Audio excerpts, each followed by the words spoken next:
Greetings, this is Drashari Pact, the half-elven YouTuber, and I come to you once again with a reaction video to Critical Role. This game of Dungeons & Dragons, we returned with the second episode of their Exandria Unlimited special called Calamity, where we go to the day where it takes set in the final days of, I think it says the final days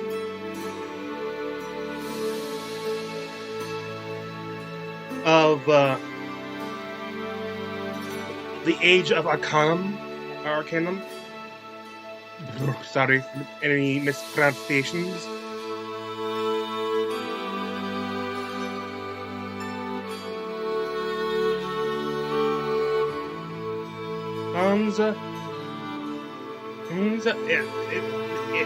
This leads up. All which leads up to the event that ended the age, or at least, I'm not sure if it's whether it's considered its own thing or actually is considered part of the Age of Arcanum, but the Calamity, Last War of the Gods. At least to that point in Exandria's history.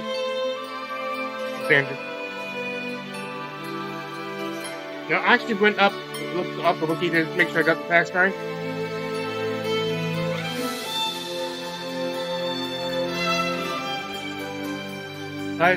Last we left off,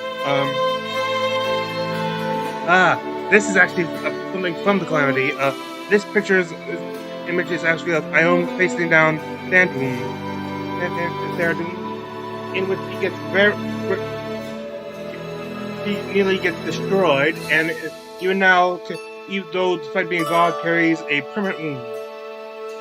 I believe that is Melora, the nature goddess, and I forget the Lawbringer, basically justice god.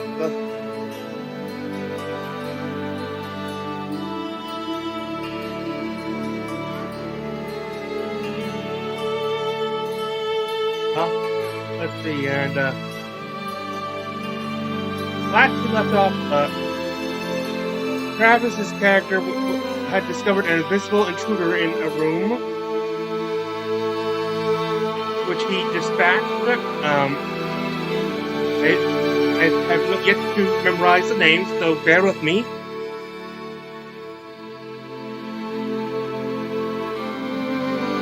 And let's see, yes, and in the mirror,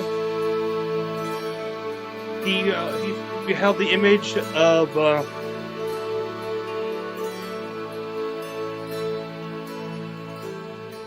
hang on. Of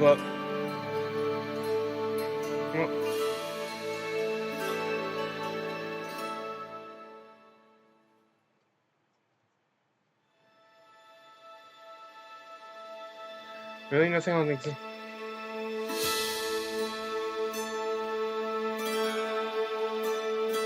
there. Okay.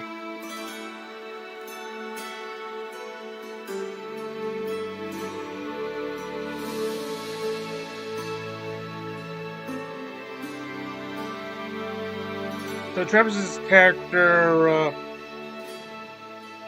Seret, discovered an intruder. He promptly slew it, but behind was an image of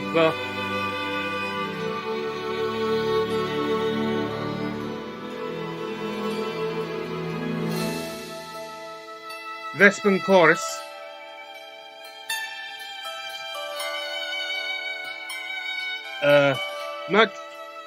I won't spoil what the actual thing has happened during Calamity, but let's just say this guy is credited with having been one responsible for bringing it about.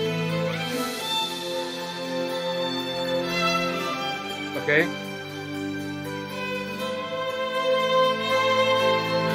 Also,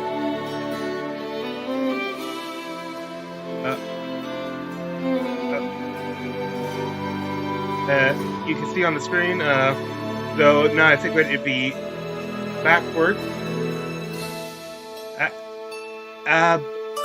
Abria's character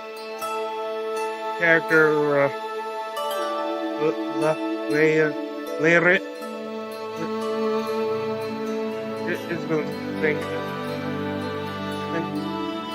and was preparing to conduct an experience she's long waited for, with a potential large shift coming in.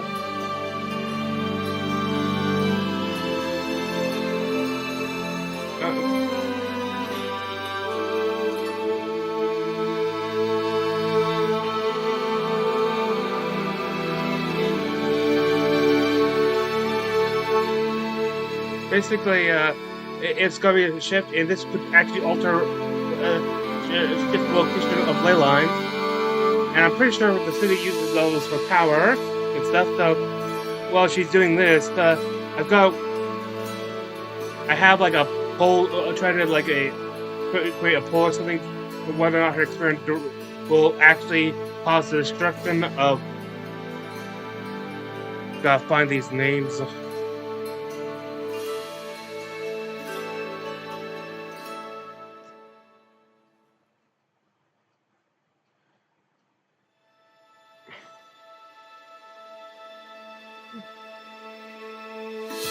Yeah, Avalier.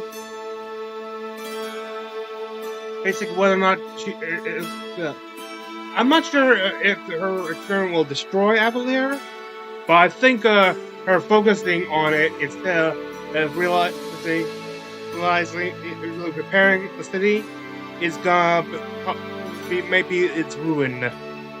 Not so be more indirectly, like she's too focused on experiment to actually and it's getting that this could actually just be disastrous for the city. And at they were at also some sort of, well, they'll be doing a far better.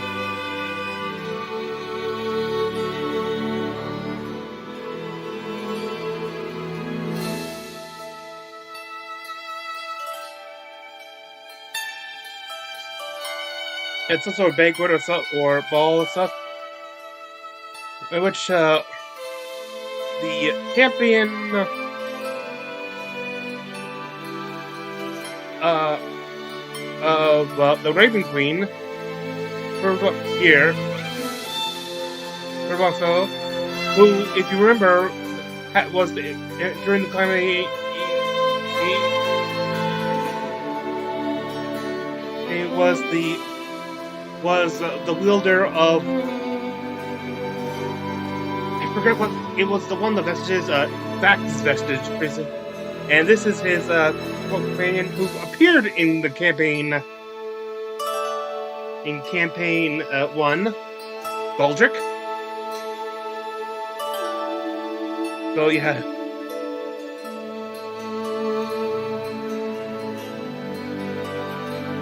Stuff.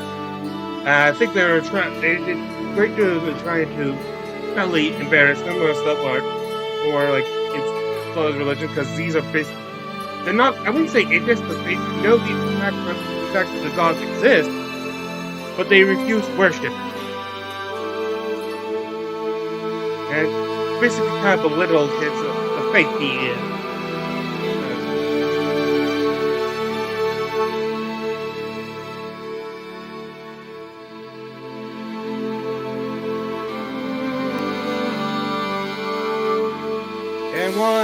Okay, real quick, first off, I do not own nor am I associated with Critical Role. Its YouTube or Twitch channel, or any other online presence it may have. I'm just a fan sharing with other fans. Also, if you would, people who like, I will keep continuing doing reactions to Critical Role, but if any of you were also enjoying my reactions to the Dungeons & Dragons Dragonheim campaign, Dungeons & Dragonheim, at least the first part was, please, and you'd like me to continue, please comment, because that, catching up with that is good, and I've also, and stuff's been happening, so if you you want me to actually keep going on that, you have to comment.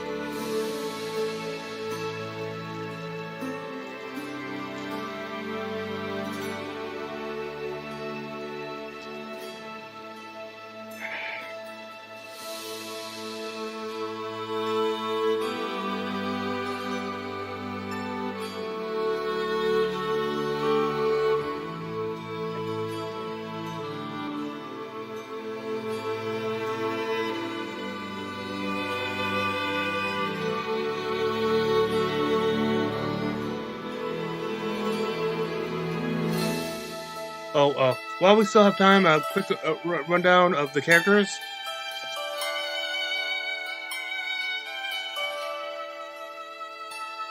We have her character, the elf wizard. Oh, School of Hydration.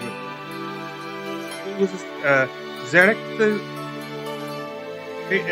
sort of like he'd be like the champion, as who is the champion to basically he's like the champion of the city. Human Pound. Katia Porosco. Elven Wizard. Derek, who is a rogue. Inquisitive. Ah, yes. Good choice. And the Guildmaster Neatest. Also Loquacious, the Bard Warlock. Of course, being the name, it's Sam Regal. And, I do not trust him or her.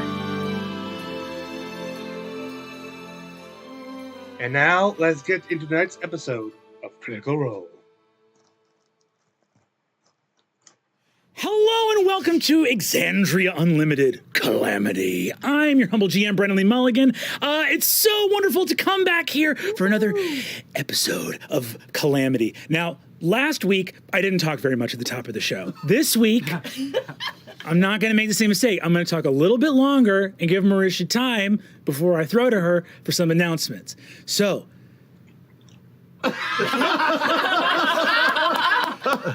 Marisha, with some announcements! Oh my goodness. Perfect throw. I'm getting Had time to prepare. I'm getting hang of it. I am so excited, you guys, to announce A Familiar Problem, which is a new one-page RPG from Darrington Press. Now, this is a game of magical familiars on a mission that was created by myself. Wow. I know, alongside Honey Heist designer Grant Howitt. Let's go! Oh, dear Lord. Also Crash Pandas, he's the best. Love you, Grant. In A Familiar Problem, you'll play as scrappy and stressed out familiars, just really trying to get a grip on the chaotic lives that your adventuring party subjects you to. And you try to make a difference any small way that you can, with what little abilities that you can. To prove that you're up to adventure, band together, and undertake a daring quest of your own. Now, you can find the game first at U.S. stores participating in Free RPG Day on June 25th. Nice. Internationally on July 23rd. And we'll release it on a big scale later this year. Big scale. Big scale. Scale release, guys. They call me Big Scale. So stay tuned. But go to your friendly local game store first and support them and get some free RPGs and free RPG Day. You can learn more at darringtonpress.com.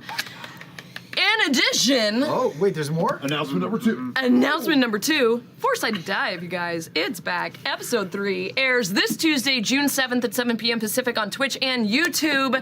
That is the first Tuesday of the month. Come listen to people talk and fuck around. It's in the calendar. It's great. It's in the calendar.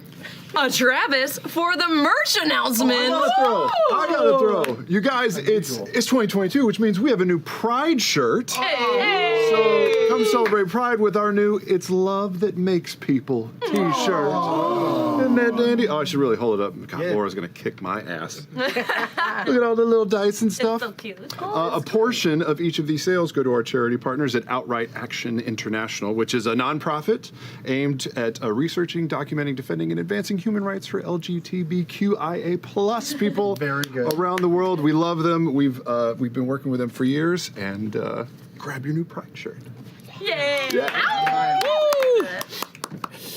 Well, Announcements. great. Really great. Really good announcements all around. For those of you coming back, this is episode 2 of Exandria Unlimited Calamity, a vision of an ancient past in the world of Exandria at the ending of the Age of Arcanum and the beginning of something strange and horrifying. For those of you that want to come in and join us, again, this is episode number 2. I suppose a little bit of a recap. Last week we met. Last week we met our wonderful heroes of Avalier in the Ring of Brass, the somewhat under the radar council of those who actually do the moving and shaking of the flying city of Avalier. We move and we shake. We met the Guildmaster of the Golden Scythe, Nidus Okiro. That's the name of my character. The Keeper of Scrolls, Pesha Porco. First Knight of Avalier, Sir Xerxes Ilres. Herald of Avalier, Loquacious Seelie. Oh, hello, thank you. Architect Arcane, Laren Coramar-Seelie. You're welcome. And Senior Site Warden, Saret Pinch Agrupne.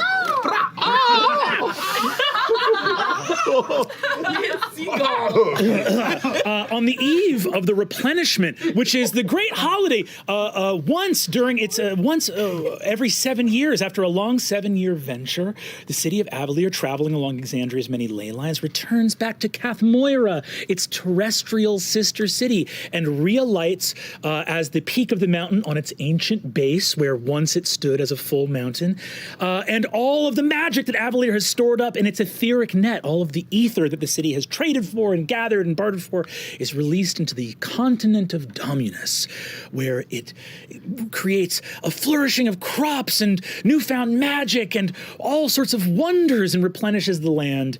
And we are on the eve of such a replenishment this very day. However, some strange tidings have come to the city as some artifacts, some debris, some things broken, corroded, and dispelled made their way aboard the city from its last port of call. You talking about Bola? Bolo.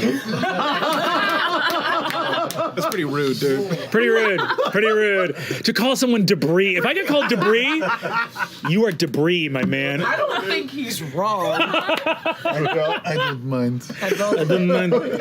Why you call me this? The important thing is this. The detritus of the ritual of Vespin Chloris. Look him up! They did a whole video about the guy and what he did in the history of Exandria. Literally, you can go look it up. It's an amazing video. It rules. It's very cool. Made its way aboard Avalier. And something rotten within the heart of the city has begun to be exposed by our brave heroes.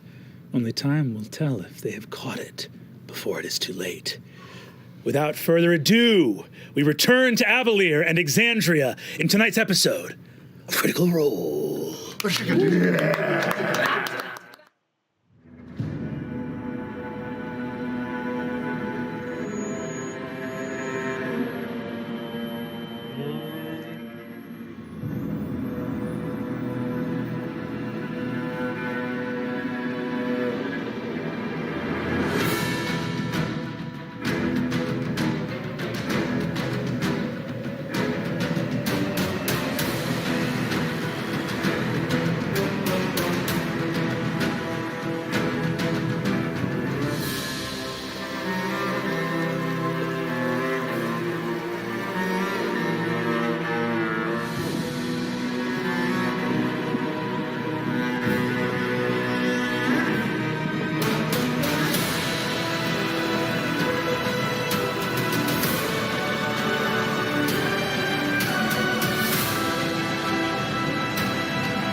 we return to exactly where we left off. There will be no skipping forward. The events of this night are all a little bit too critical, a little bit too close together.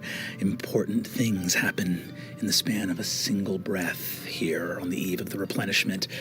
We return now to a small room off the side of the grand banquet hall in the Palazzo Porco, where Sarah de Grupnin crouches in a room with a disanimated scarecrow soaked with champagne, a mutilated dead body covered in carved runes and blood, and a cracked mirror in which you now only see your own reflection. Where do we find our intrepid sight warden in this moment, having just witnessed the screaming visage of Vespin Chloris? And I will clarify here in this moment, it is a face you recognize. Easily done at the Hawk's Nest, at the Hall of Eyes back in Cloudstone. Every senior Archmage, anyone in any terrestrial city, anywhere on Exandria that you have traveled, has their image recorded and their arcane mark written down to be recreated at a site warden's discretion with a minor illusion. So you, earlier today, when you were going into the room, had Vespin Chloris's face animated with illusory magic in front of you to know the man by sight.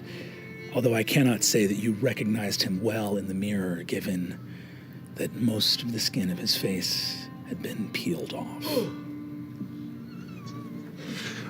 He threw his hand against the mirror and shattered it, right? He dived forward. It could have been his hand or his head or something along those lines that shattered the mirror. And then disappeared. Yeah, in the moment of its breaking, disappeared, and you were looking at a mirror I again. repressed it since last session. I also forgot the scary part. Yeah. It was legitimately scary. Perfect tech. Yeah. Sarah will stand there with his hawks still drawn, sort of at a ready position. Mm-hmm. I'll say, well, that's not something you see every day. Perfect. I'll scan the room again. I'll holster the hawks, and seeing this mangled face next to the dum-da-dum-dum, the Hamidas. I don't remember what it was. I'll go through it again because I never finished the investigation of the actual Scarecrow. Right. You conclude your investigation there.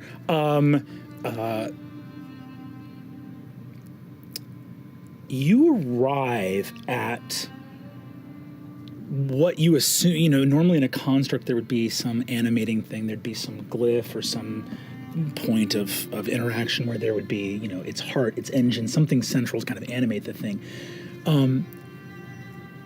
You go into the Hadmadad. Most of it is just fabric and a little bit of stuffing. There's some sort of just something to sort of pad out the clothing a little bit, because these are just sort of for menial tasks. At its center, there is a glyph with the emblem of the Golden Scythe on it. Created by the Golden Scythe. And I think you would know on your investigation check. Actually, for this one, go ahead and give me an Arcana check, if you'd be so kind. Okay. Yeah, that's the big numbers, kids. Hang on. Here we go. 12. You have Level 14. level 14, yay!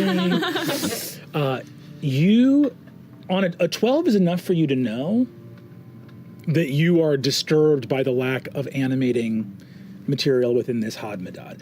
I mean, you know that the Golden Scythe has had to find some way to put a fleet of constructs out on the market. I mean, these Hadmadads are not only created by the Golden Scythe, they are sold. People can buy them. You can get them in different colors. You can customize them to whatever your house crest is. They sell these things. And so as a result, you're wondering if it's there's no proprietary technology within it, but you're looking, it's like opening the hood of a car and looking in and just seeing a Toyota emblem and no engine. You're like, where's the thing that makes it go. It can't just be the logo. So on a 12, you are mystified, but have the feeling that being mystified is not due to you not understanding something, but rather you think that most people that create constructs would not understand. But it's easy enough. Nidus could probably explain it to you. It has the Golden Scythe logo on it. Cool. And as I check it, there's nothing that I need to make safe. There's nothing that this thing was carrying in terms of like a weapon, an explosive device that I would recognize. Nothing that feels like a security breach. Because I'm going to perform this on the corpse behind me as well. No security breach here. Okay. But I'll say this. I don't think on that, even on a 12, I don't think you would be comfortable with the lack of a security breach. Meaning, if the engine's not here, it's somewhere. Yeah. Got it. Anything on the anything on the body with the chunks of flesh missing? Runes in its face. Let me ask this. So for this one, you can give me an investigation, but I'm going to tell you straight up that the biggest pressing thing about this is actually probably a medicine check. Ooh. So if you get a super high investigation, I will give you some stuff. If you make a medicine check here, even a lower DC might produce more answers. Let's do medicine check. Something's we have this finish before night tomorrow. 6. Call him Dr. Pinch. I think that you know enough on a 6. On a 6, you know enough first aid. You know enough to like triage a wound, right? And as you hands come down. Stop bleeding. It's the like pressure, yeah. So you slit his throat. As you open just like the wound that you delivered to kill him, on the inside of his throat, it is riddled with growths. Growths. Mm-hmm. There are things on the inside of his throat that look dark, pinkish gray, mottled.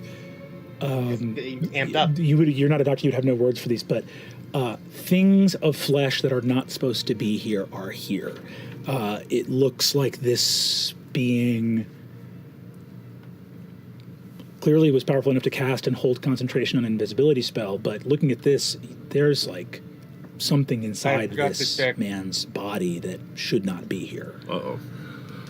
Okay. I'm not going to like that. So I will stand up. I'll kind of actually drag the body into the middle of the floor a little bit, even if it's leaving a trail. Mm-hmm. I'll exit the room, and I'm going to search immediately for Xerxes. As you are preparing to exit the room, you hear a noise. A sending stone in your back pocket, in one of the secret compartments that you keep. A small sending stone is... I'll retrieve it. As you hold it aloft and move it so that it can create noise, you hear a voice say, "This is Talon to Wingspan, Talon to Wingspan." Yes.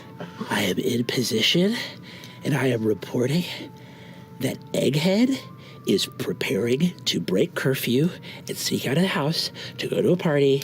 And you said that she's not allowed to leave, but she's about to leave, and she has no idea that I'm here. She has no idea that I can see her. She's about to do it. Oh my god!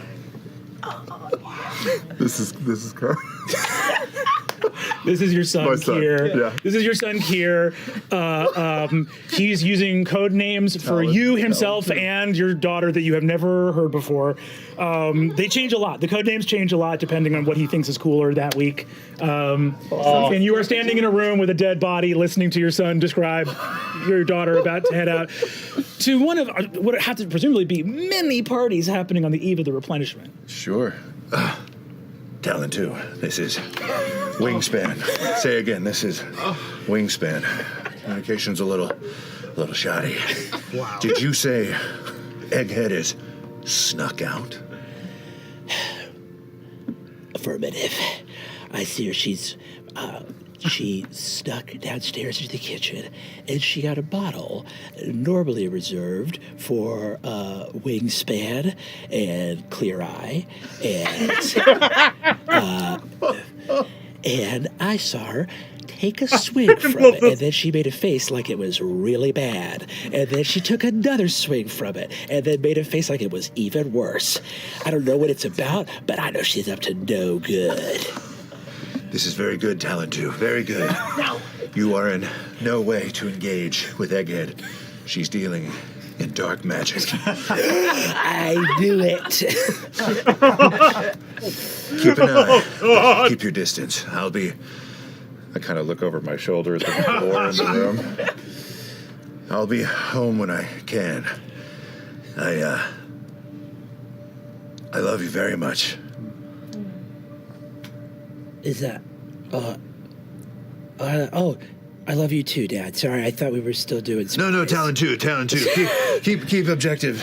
Keep objective professionalism. Yeah. No telling who could be watching. Copy that, Wingspan, and me too. Me too. Thanks, son. I'll be home later. Okay. Do you know if Mom's supposed to come home tomorrow, or is she gonna miss the whole? Is she gonna miss the whole replenishment? I don't know.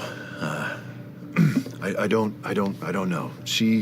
I think she's gonna try and make it back by tomorrow. Your mom's a very busy scientist, brilliant woman, as you know. But she works at her own pace. But I'm sure if she can be here, she will be. Affirmative.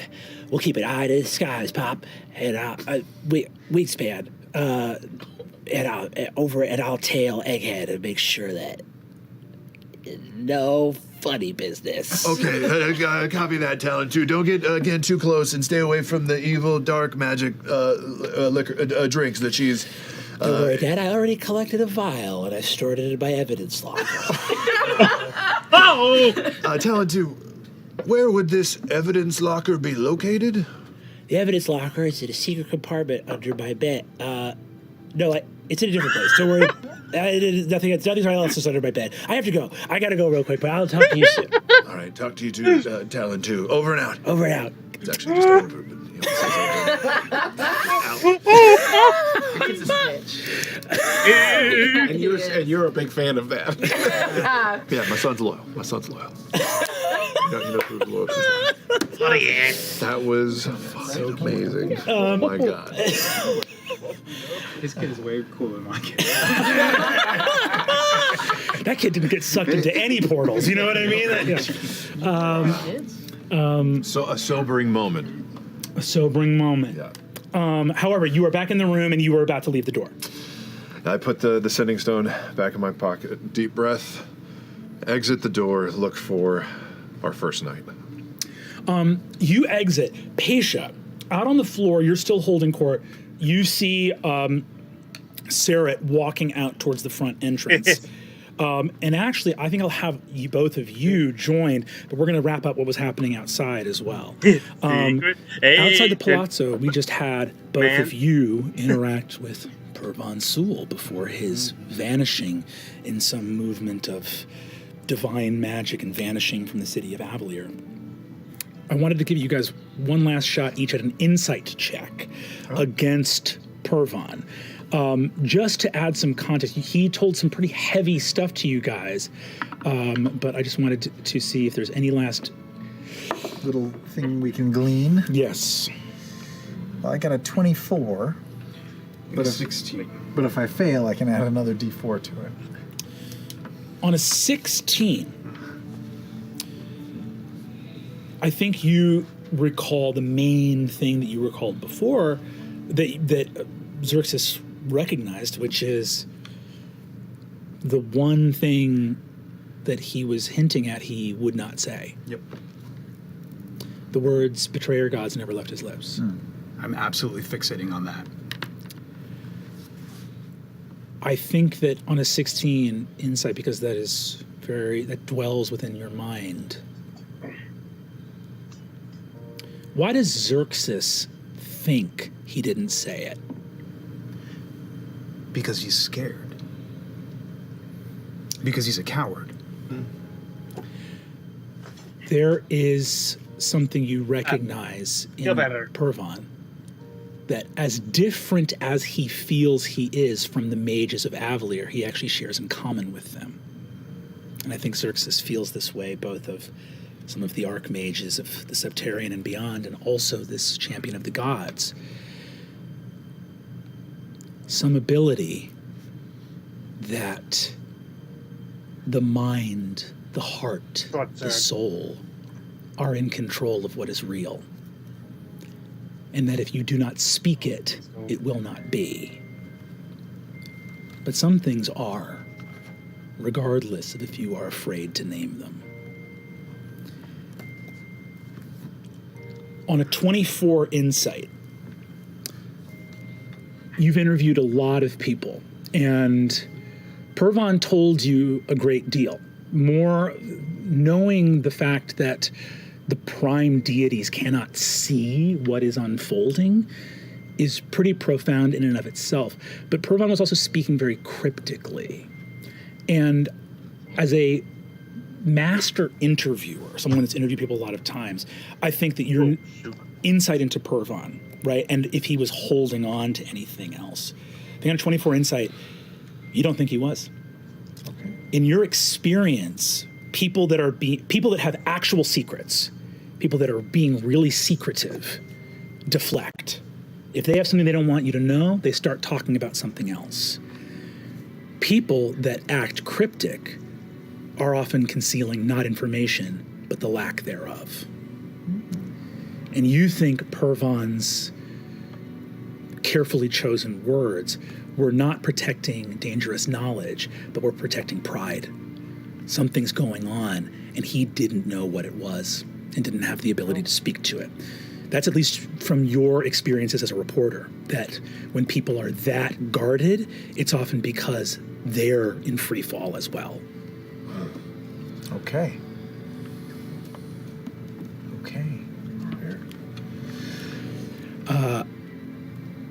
As you enter back into the palazzo, the four of you converge together.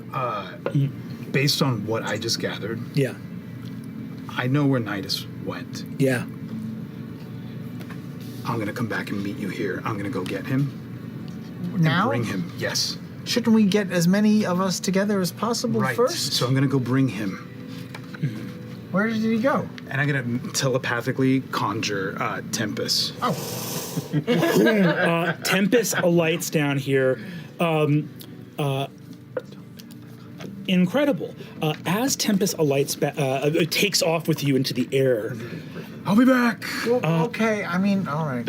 I think I'm actually going to just allow this to come down to a roll of the dice to see, because Nidus was also heading out post-haste. Right. So we're going to let this be a roll of the dice. And Nidus also headed out a little while ago, prior to the conversation with Pervon. Interaction. Yeah. He took off ahead of me. We're in dress shoes. So there's no tread on that. We're just going to make this a straight-up dexterity check. So a dexterity check from Xerxes and a dexterity check from Nidus. Dex on deck. To see if I can find him? Dex. Yeah, to see if you can, or rather to see if you can beat him to his destination and intercept him. Flat dex. Is it my Griffins?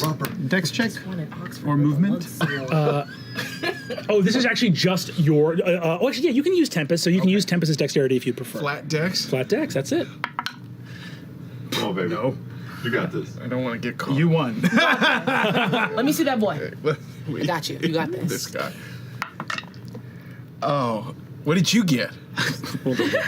I rolled a 1, so... Oh, thank God. I rolled a 3. Well, I mean, it's a 3 total with my... Well, so but mine's a total of 7. Okay, you win. Oh, thank God. Yeah, that's what heavy plate will get you. Hell yeah. Absolutely perfect. My dress shoes, my untreaded dress shoe, my beat your heavy plate. Incredible. So we actually are going to move. So Nidus, you take off. You're off in Tempest, flying as fast as you can. But you get to the scythe really quickly. I'm actually going to say on that dexterity check, you just grab a porter. You just boom, dimension door straight to the scythe. You walk in, you are back in the central warehouse. There's a bunch of like confetti on the floor. There's like a couple little bits of like popcorn and stuff from like food carts that went out. It's like a ghost town in here now because everything is out on this. This is like put on a show, right? Yeah. As you do, you land here and see off in a corner talking to a couple of different sort of like stevedores, essentially, that there is Alessander, who looks up. As it has become night, you see that he actually has a small little candle lit on the top of his conical hat to sort of light his way. And you see he turns around and says, Guildmaster, hello, I wasn't expecting you back so. Alessander, a moment, please. Oh, very well. 1 minute, my friends. Oh, well, it was incredible. The Sphinx improvised an entire monologue, sort of talking about the glory of Avalier. He's only been here for 1 day. It was I was very touched, actually. Do people know? Did people applaud? I mean, was it like a slow? Did he do it along the route, or did he stop at one point and kind of like? He lost the crowd in the middle, but he. I mean, that's going to happen, you know. But he got to the end and roared really loud. Well, there it is. And people just remember the end, you know, they don't remember the middle. Of course. Well, I'm glad it was a success. Alessander, I need 4 automatons right now. Guildmaster, I truly loathe to be this person. Impossible. It is the eve of the replenishment. Everything is spoken for, my lord. Well, can we allocate? Can we shift 4 over right now? I can find some off duty. Well, first of all,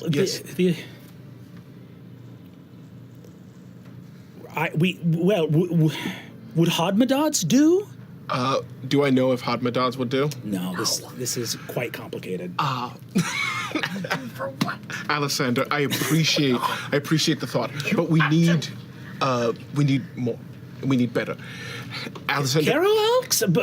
Colossi? You know that those will not even fit in the... Got it. You see, give me either Arcana or History yourself. Great. Because there's stuff that Alessander is not going to bring up because he just doesn't have the bravery to bring it up. 21 Arcana. There are automata that you guys are working on, that you are building under contract for the city, that are prototypes, that are not that literally you're going to use the month on the ground to like make active, but they are ready to go right now. Yes. Alessander, I've had a thought. Let's, can you requisition in your special way 4 of the prototypes we've been working on for the city, right? I'll take them this evening, and we'll likely have them back on the morrow, if not the following day. He looks at you and says, you want me to go and activate the taxman? Yes. The taxman? That's a fucking code name. You see... It makes me nervous when you write things down. You see, he says, my lord, I can activate them, but these are supposed to be completely mint preserved for trials during the... Of course, Alessander. However... This will be the first time they have been... Yes, Alessander, I understand, right? But you have to understand we are on the precipice of something truly magnificent, right? And this is... we will find a way to refurbish them in such a way that no one ever notices, Alessander. It will not be a problem. And if it is, that is on me. I will carry that weight. Guildmaster, I cannot fathom the weight you already carry. I hope you are all right, my friend, and know what you are doing. I know exactly what I'm doing. So please, activate them. I've already dallied enough. He walks with you into a chamber that leads into a sunken subterranean area, and he arrives at... Warehouse isn't appropriate. You can't see the other end of this room. It stretches into the city for maybe a quarter of a mile, and you see fleets of arcane engines, all keyed to emblems. You see the arcane equivalent of server banks, upon which all of the engines that do not exist in the bodies of these constructs are all kept here in the headquarters of the Golden Scythe. And you see Alessander walk up to 4 of them so new that some tools still rest on an artificer's workbench nearby.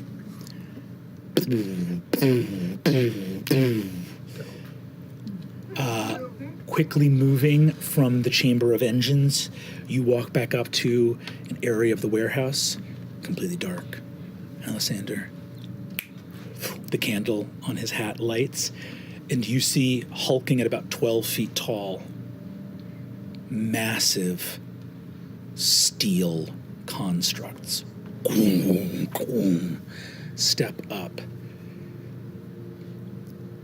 They look brutish and hulking, but you know that the engines that power their cognition, not sentient, but their perception, their reflexes, their instincts, their ability to follow out complex will. It's top of the line and state of the art. Another testament to your genius. And those blades on their back, sheathed. You know what those can do too.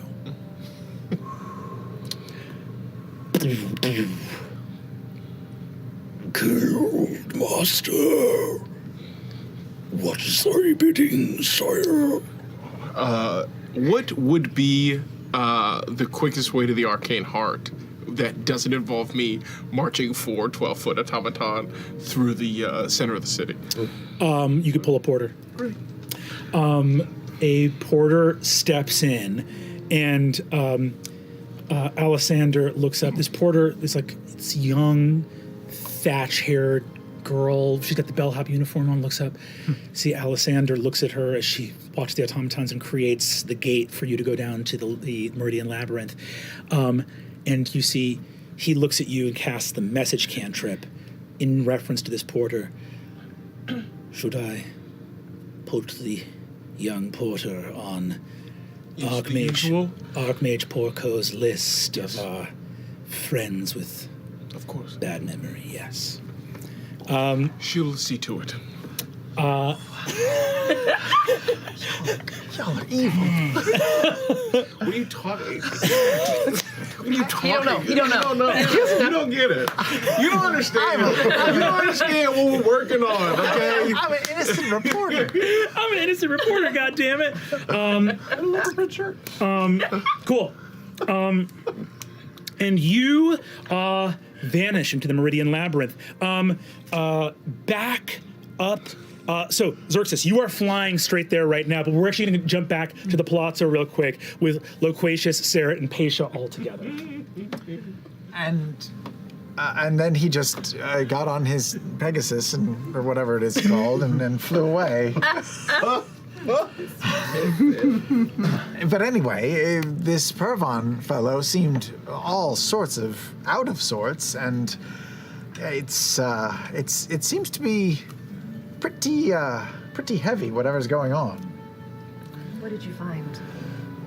Is anybody trying to sneak a listen, stay close, act like they're not eavesdropping? Do whatever you want to do to find out. Give me perception checks. Don't try. It means maybe.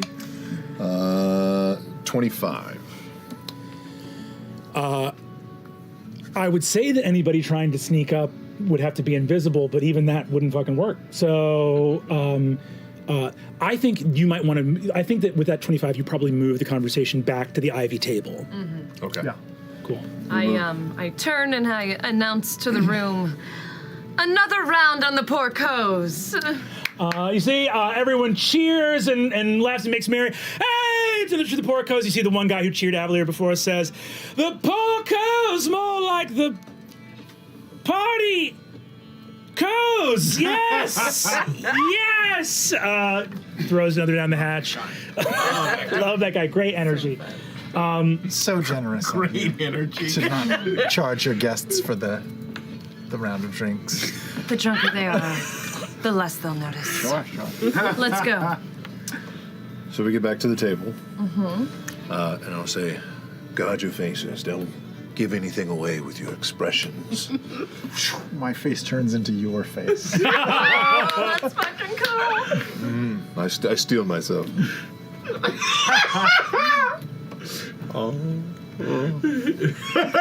Right down to the teeth. God, it's uncanny. Teeth? No, I don't have any teeth.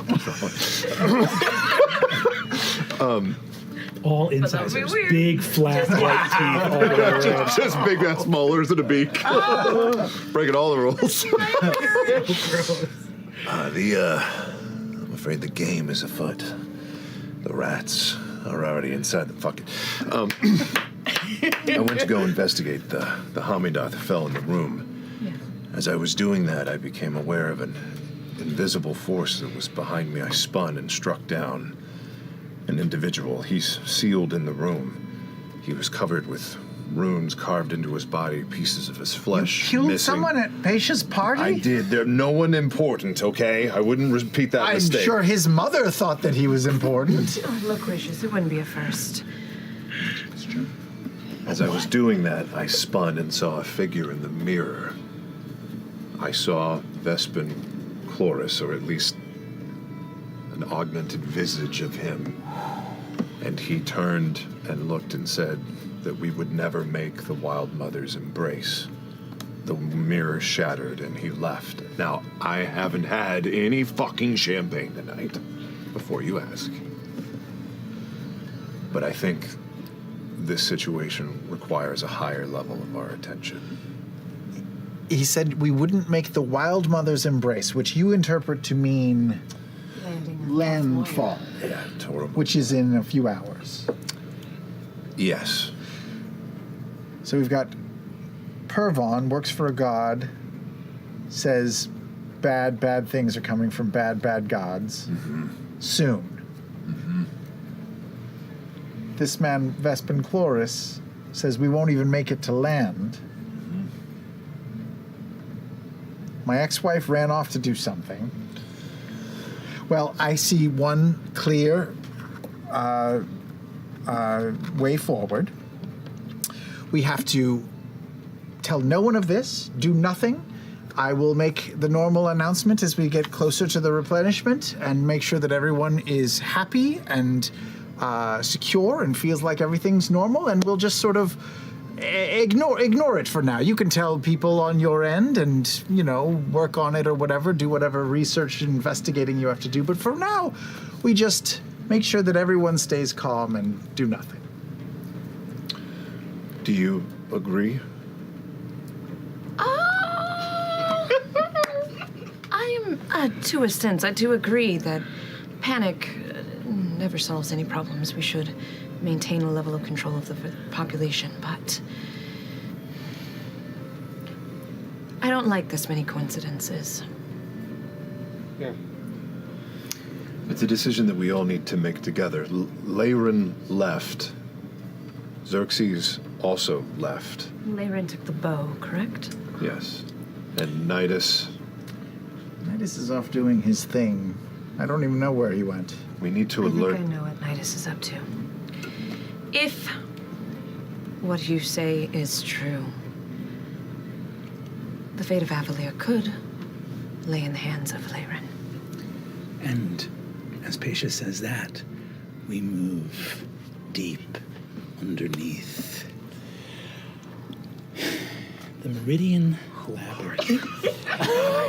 Your loving ex-wife. Your loving ex-wife. Hang on. Deep within the Meridian Labyrinth lies the heart of Avalier. Once known as the Apparatus Arcane, this crystal engine lifted Avalier by the command of Emir Porco into the sky 292 years ago. Now, they named it the Apparatus Arcane because at that time it was the only one. But since then, there have been many, many more. There, the registry of the Porters Guild. There are in addition to that, there are the Codex of Keys, the Helm of Avalier, the Ley Rudder, which connects to the Navigators Guild. However, we are in a room just off of the Ley Rudder, and we see a quite fascinating new machine. Bria, I'd actually love if you could describe the engine that now we behold and the chamber that we see. Is it a fuck machine? It started off as a fuck machine. It's a swing. It's a big Cut swing. a hole in it. Well, I like that. It starts with this like big central pendulum that swings back and forth that is generating and sort of holding this like massive miasma of like ether and arcane energy.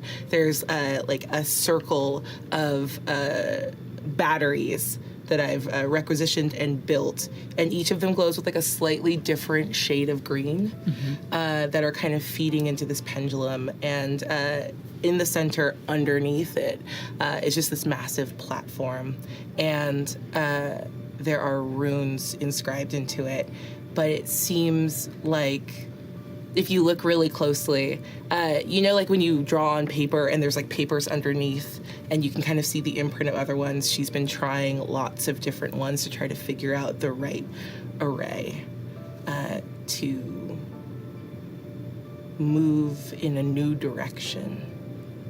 She's worked really hard on the arboreal calyx, but she needs to go in a different trajectory and hasn't figured it out yet. I love it. I'll say one thing, by the way. I don't think you would have worked very hard on the arboreal calyx. Okay. There's actually a different,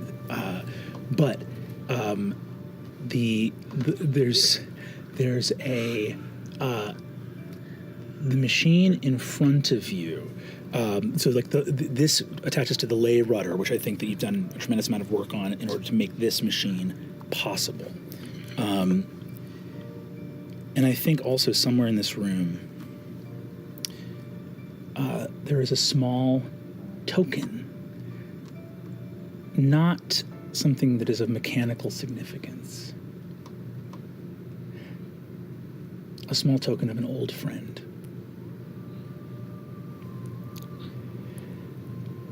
A gift given to you long ago. A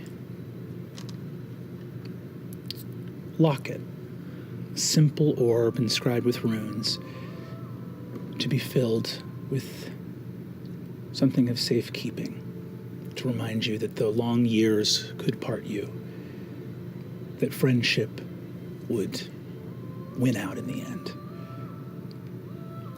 What do you remember of your old friend Evandrin as you look at this locket?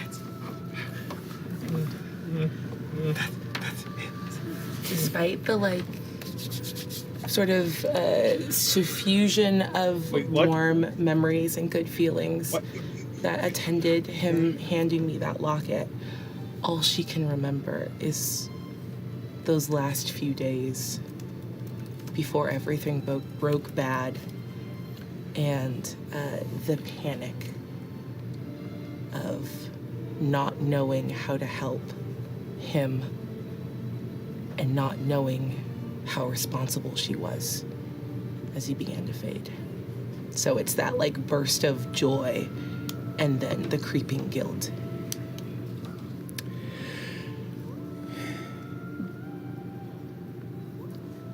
The memory of your friend becoming translucent, incorporeal, and fading, such that when the time came to inter, there were no remains. Okay. You behold There's Vandrin. this work in front of you. It's not. I have a question. Yes. Is this Is this what's being dug into what was formerly the like heart that the Drashari? Okay, cool. Yeah. This is what you now behold is an engine that you have named, and I'll let you say its name.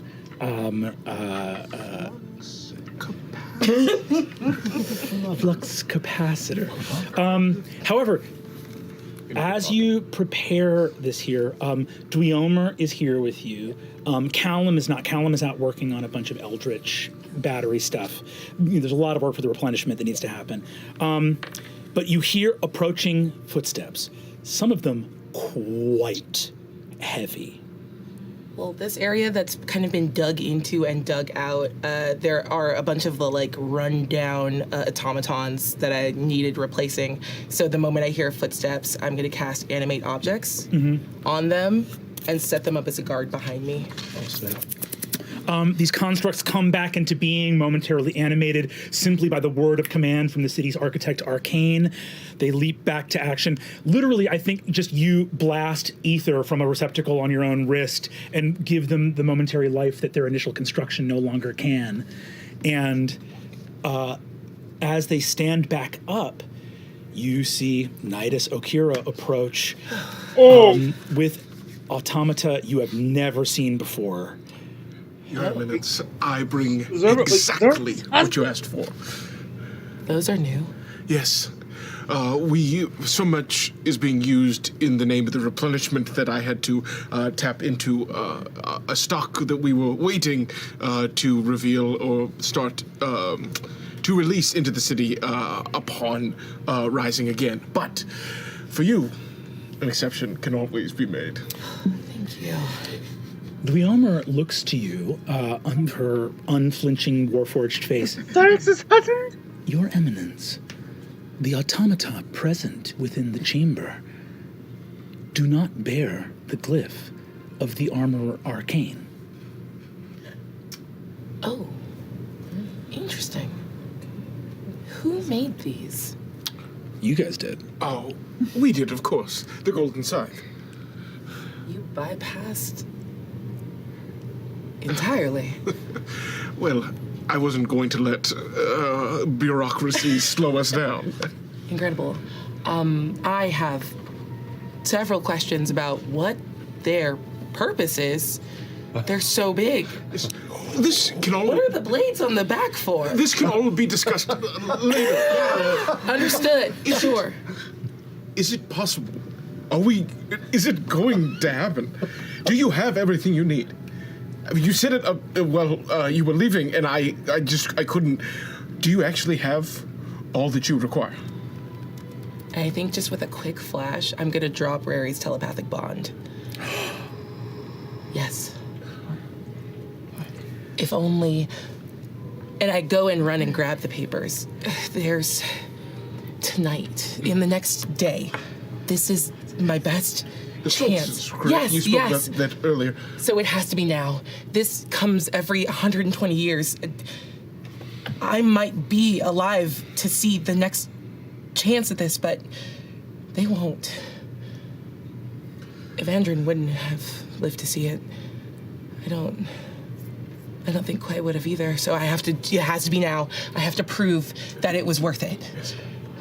And you will. Yeah. You will. We have a bit of metal. I have a destination. We're gonna move the entire city. Well, it is truly a blessing that you came to me, that you have allowed me to be part of this. This is everything I wanted as the Dragon of Avalir. I just run up and hug him. Thank you. I haven't had anyone to talk to about this. You embrace under the impervious gaze of the four massive constructs surrounding you. Dweomer steps up and grabs the corroded bow and displays it to you. Okay. There's enough energy. We've siphoned off so much from this last trip. It's got to be worth it. It will be. Will you stay? Of course. Okay. It would be my honor. The taxmen step in. Dweomer gives them their instructions. They take the bow from you, and you see that one of them gazes down at it, walks over to another engine, puts their hands doing the work that these automata do, and you see its gauntleted steel hand animate apart so that its hand splays open, and a raw vent of arcane power goes into an engine. Dweomer inserts the bow into the top, and it begins to spin as golden light spills out of an opening in the top of a stone dome.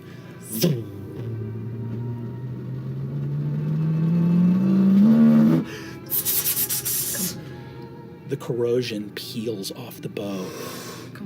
Pure gold, shining brighter than the sun.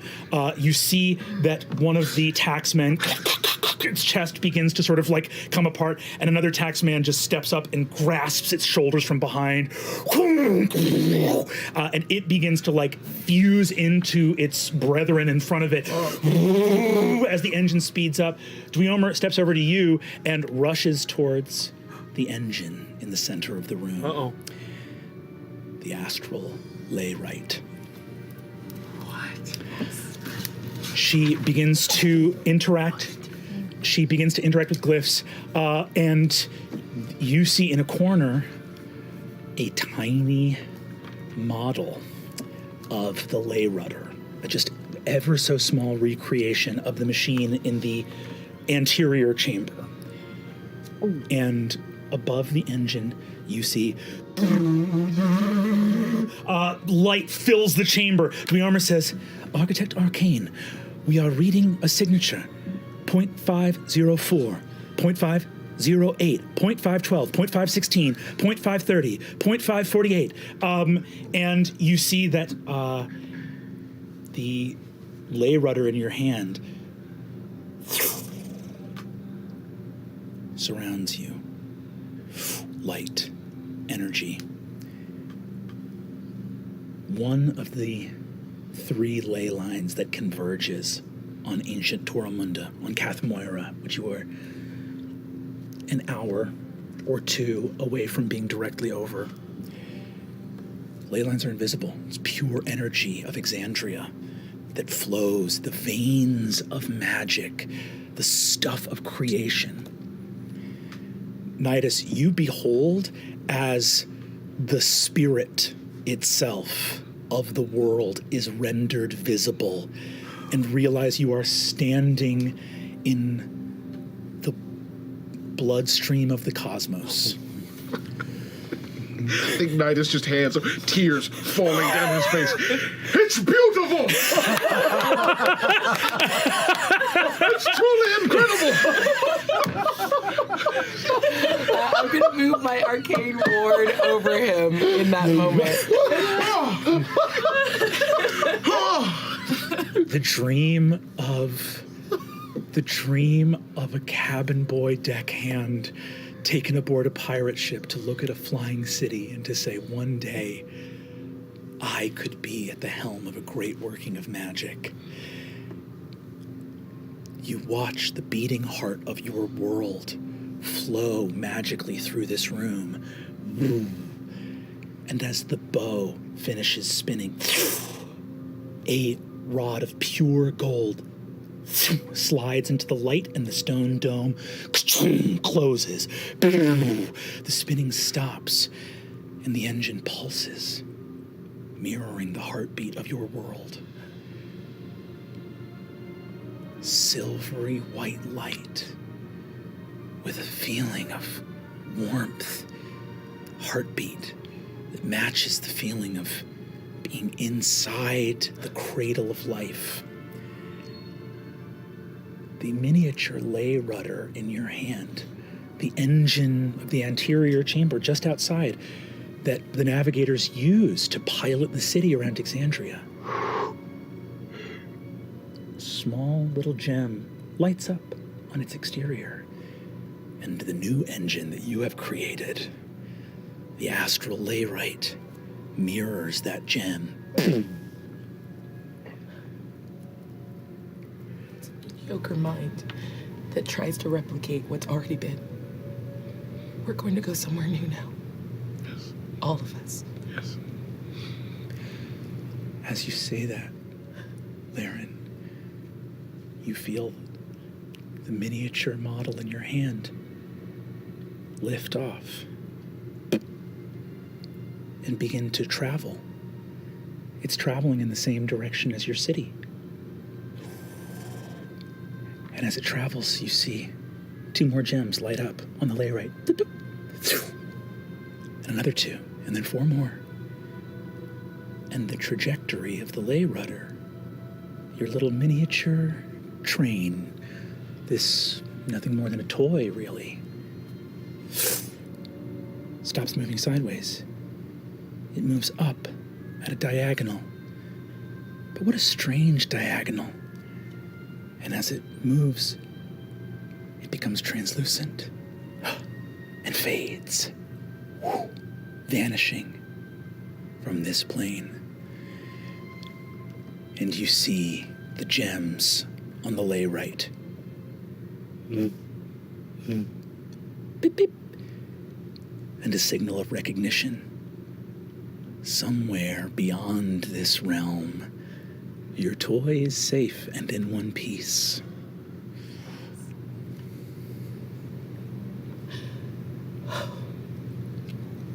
It was worth it. And I go over and grab the locket. It was worth it.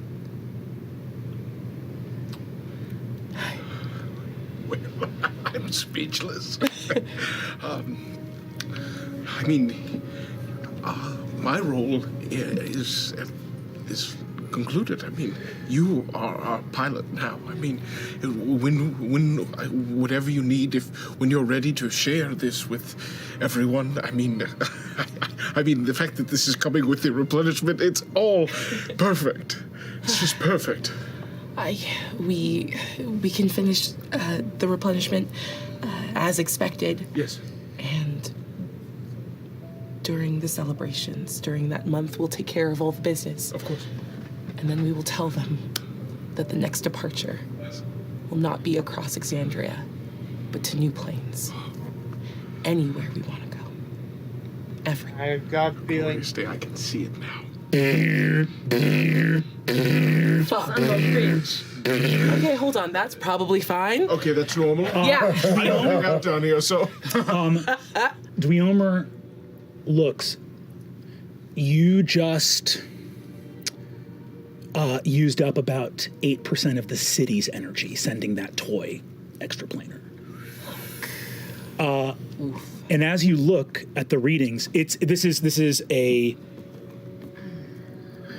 nightmare. And you look, and Dweomer says, "My lady, something unusual." And you look at your energy grid, like look at the readout where everything's going. The arboreal calyx, which is an ancillary engine of the lay rudder, the actual sending of the toy took about like a fraction of energy. It was actually more efficient than you were planning on it being. But something about what you just did, the arboreal calyx sucked up almost 8% of the city's energy. God damn it. Can I try to figure out what's going on with the calyx? Piece of shit. Give me an Arcana check. Fuck, that's a bad roll. Yeah, but you're like arcane and stuff. Yeah, not enough. 16. 16. So, first of all, what is Nidus seeing in this moment as you, like... The siren is going. We just had our beautiful envisioning the future moment. Now there's just a big red light going off. I think Nidus is just kind of like, just insight check on Laren to know what the vibe... Give me an insight check, and if you want to deception, you can. Of course I do. That was almost a natural one. 13? Yeah. Versus me? Yeah. Nah, 18. No. I am in a dead panic now. It was in the immediate flip from like, this is it. She was about to get like emotional and calm to like, oh no. Like, it's very obvious that she's dealing with something that she doesn't have like parameters for, and any sort of digression into anything bad is giving her worst case scenario vibes immediately. You look at this. Dweomer turns to you, Nidus, actually, and says, Guildmaster, the issue is not with any of the technology present in the Layrite. There is simply an energy concern within the etheric net. And you look, and so on a 16, I can tell you, even if you, honestly, it's fitting that you rolled a 16, because the Arboreal Calyx is, of the pieces of technology in the city, one of the ones you hate the most. Yeah. It is an engine that is part of the Drashari tithe. So essentially, I see all these confused faces. Everyone, The Drashari tithe. The Drashari tithe. everybody, I love everybody. Like, everyone's got secrets, but man, does Laren have secrets. I don't think I have any secrets. Sam, I know that's not true. Yeah, but they're fun secrets.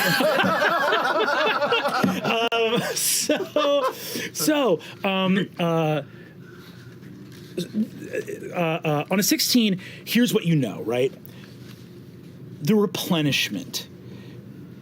Avalier travels the ley lines of Exandria, trading with cities and civilizations all over the world, collecting gold and resources and magic, right? Especially magic. Ether, raw magical substance, which is obviously the beings of this world don't use the term spell slots, but that concept of the magical potential held within beings, magical objects, things like that, that exists in this world, the understanding that raw magical power is there. And Avalier has this ability to extract and hold ether. That's not an accident. Way, way back in history, when Toromunda was a single city, and Emir, Porco, and the mages of old Avalier found out that the mountain was filled with broomstone and wanted to take it up. That city, Toromunda, had been founded by the Gau Drashari, an ancient order of druids that tended the holy sites of the history of Toromunda, or actually the mountain itself, Mount Igora, the ancestral mountain. This was very significant. It was a place where the Dawnfather and the Wild Mother defeated two of the greatest primordials of Dominus back during the Schism and sealed them away under the earth and was part of the ending battles of that Schism. It was a place where elemental magic permeated throughout, which the Druids tended to. Some of the earliest Gau Drashari were Genasi, and also that elemental permeation is what attracted a lot of wizards here after Toromunda was founded.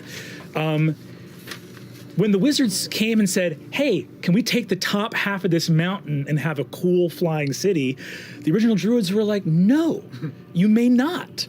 And the replenishment was the concession of those wizards. It's not, in the modern day being in this ancient prequel series that we're doing, but in the modern day of the Age of Arcanum, the replenishment is sold by the Archmages of Avalier as being a great act of charity. It's not a great act of charity. It was an obligation to the Druids of Toromunda, something that they said they would do to justify taking the top of the mountain. And the replenishment does renew the crops and bring back magic. There were also, in your knowledge, a bunch of important things the Druids wanted to do with that magic. Now, cynical minds might say that's the Druids' cut for letting the top of the mountain go. But the Druids also said that there were really important things they wanted to do with that magic. So the Drashari Pact, also known as the Pact of Crown and Throne, right, was the original agreement between the Wizards and the Druids. Crown and Throne became Avalier, the City of Crowns, and Cathmoira, the City of Thrones, and it was all about how they would apportion this magic. So you've been building out the etheric net for a long time. 25% of the city's ether is spoken for from that pact. So you got 75% to play with. 25% has to go to these things that were part of the original agreements. So the reason you don't know a lot about the Arboreal Calyx is that that's your utilities bill. You've just always needed to send a certain percentage of stuff there. But when you look at it, you see that that calyx alone is more than 50% of the tithe. Like that engine is like this one engine that you know doesn't do anything that you know to be useful, takes up a double-digit percentage of your entire city's reserves of magic. And as you are looking at the energy structure, you see that it flared up when you did this thing with your layrite, and it sucked up a lot of energy as you did that. And the last thing I'll say is, 25% of this house up. when you look for when you look for a, how would I put this? As you are looking for like an instruction manual, something, because you never had to interact with it before. Being an old piece of junk, at least it's reliable. It never needs maintenance. Yeah. It's just something that sits there taking up hard drive space and sucking up juice, being a kind of piece of machinery that you don't particularly like, but there's no instruction manual.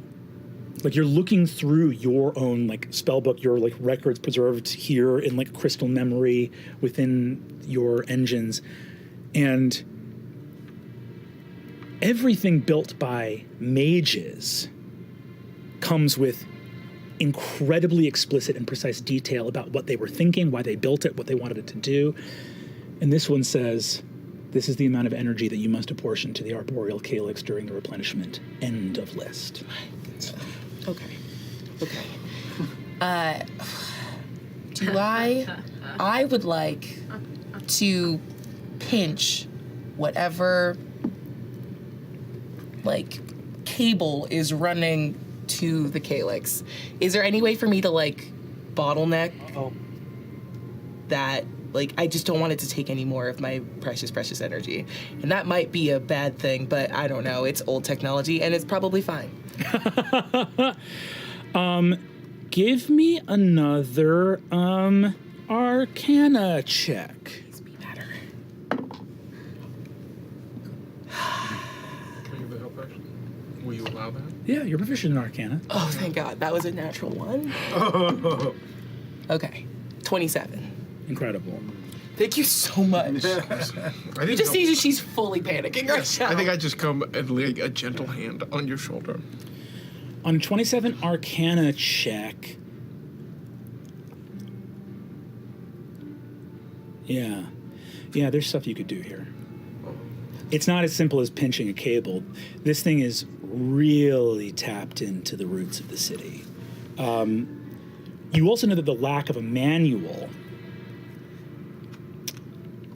I'm going to say on a 27 Arcana, you don't get the technical answer that you're looking for. But I'm going to do some quick math. Calculators out. Beep boop. Hold on 1 second. Yeah, this sounds about right. The arboreal calyx isn't as old as the city. It's 119 years old. 119 years old is the date of the last replenishment. It's a replenishment when the Drashari Pact was updated, which was a big deal back in the day. Now, this is stuff that's not going to be in your documents. This is going to be up, honestly, probably not. Paisha would have more about it in her library, but it's honestly outside of both of your home courts. This is magisterium stuff. This is magical law. So you would have to find a way on the eve of the replenishment to like bust into the librarium magisterium to like find out what's going to how this was updated. But you do see a record that this engine was built 119 years ago, which I will point out on a 27, some quick math on our master architect's part, is the first replenishment after the ascension of the Raven Queen. Okay, we have to go get more. I need yarn. Go. I know. We have to go find the magisters. I need to know where it's taking my energy. Your Eminence, it is the even the replenishment, and of course we could make it happen. But is there a chance that this can wait? No? No. Fantastic. I will make phone calls and connections, and we will make things work and happen. I'd like to get on my sending stone, and put a call in. Well, I feel like we should probably just go find Paisha. Yeah. Yeah. So you two are going to go find Paisha. Who are you leaving here with the astral lay right? Which, again, miraculously works. It worked. You know that the thing you have dreamed of is possible. Oh, I felt the heartbeat of the cosmos. Yes. Even better. I was about to give her a call. I think Turned off her fucking radio. I turned off the off your phone? CB radio. You can. You can. Okay. Send your text, girl. So Okay. I think you each go to like your ring of masks and play each other at the same time. I want to go to Xerxes really briefly, who flies to, and then we will bring the party back together. But Xerxes, you arrive at Excelsior Plaza, where you see the Herald's Tome. It is a revel here. You see that people are partying and laughing, huge major images. You see that there's a bunch of professional bards casting huge illusions and music playing in the square. People are drinking and making merry. Life is good here. And you see that there is the headquarters of the Golden Scythe, the vault and everything else. So I'm arriving to where? To where you think Nidus would be.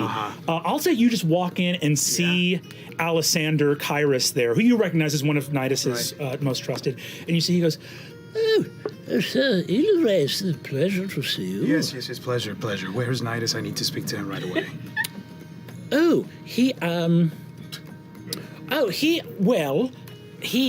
Funny story. give me an insight check. We talk Alexander's persuasion isn't plus 16. 20.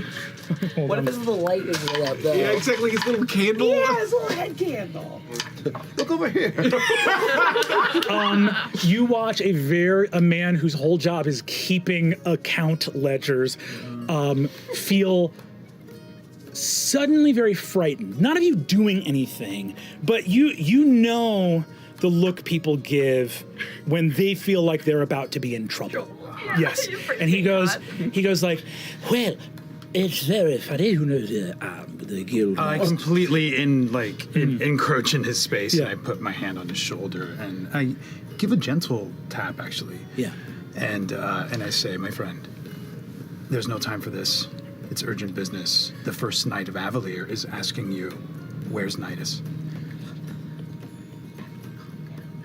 and I'll leave it totally up to you. You can give persuasion or intimidation, and the intimidation would not go wrong. It's not like you're intimidating him like I'm going to hurt you, but there is a pressure from above coming down. For sure. So either one of those. I'm not the kind of person to try to scare somebody. I think it's a persuasion. Okay, go for it. 29. Damn. Natty 19. He looks at you, and you see he goes, First night, the Guildmaster Akira is with the Architect Arcane within the Meridian Labyrinth. How long ago did he leave here? You see, Snitches in this city. Can nobody keep a damn secret? on a 29 persuasion, no, they cannot. You see, he says, the Guildmaster is within the Meridian Labyrinth. He has taken a porter there, but the young lady, I believe, has already recused herself to other guild business. And I leave. You see, he says, First night, I should warn you of something. I'm already gone. I'm already jumping back onto. You take up. Tempest. Yeah. I jump back onto Tempest and I go I soar up above the city. Yeah. To get like a bird's eye view and to try to process some of this stuff that is kind of happening. The stuff with Pervin and trying to find Nidus, and I look down at the festivities and all that chaos that I had just seen on the ground, just to take a moment away from it, and I take a breath. And then I head over there, and as I mutter to myself, I hate this place. And I go to where he told me where Nidus was. How dare you? You fly to the Meridian Labyrinth. The Meridian Labyrinth is. I'm going to ask you for a 54 minutes investigation check, if you'd be so kind. It's called a labyrinth, not a hallway. I think at this point too, I know that I'm heading into territory that's above. Yeah. A5. So here's the issue, right? 5 is not great. So legitimately, 5 is not great. 5 is not great. But legitimately, here's the thing: you are able to walk through the Meridian Labyrinth, You do not get lost on a 5. This would probably repel and entrap you, but you wear the emblem of your station. And the truth is, as much as Laren likes to keep secrets, I imagine she also doesn't want the city's biggest warrior to not be able to come protect her very delicate machinery in case shit pops off. She talks a lot of shit and has given you very detailed maps. Don't come down here. It's dangerous, but also if I'm in trouble, please come help. So you are joined at the gate that will lead back to Pacia's. You find them in a antechamber. I don't think you're near the heart right now. I think you are probably a good pace out from the heart. But Nidus and Laren, question: which of the automata do you bring, if any?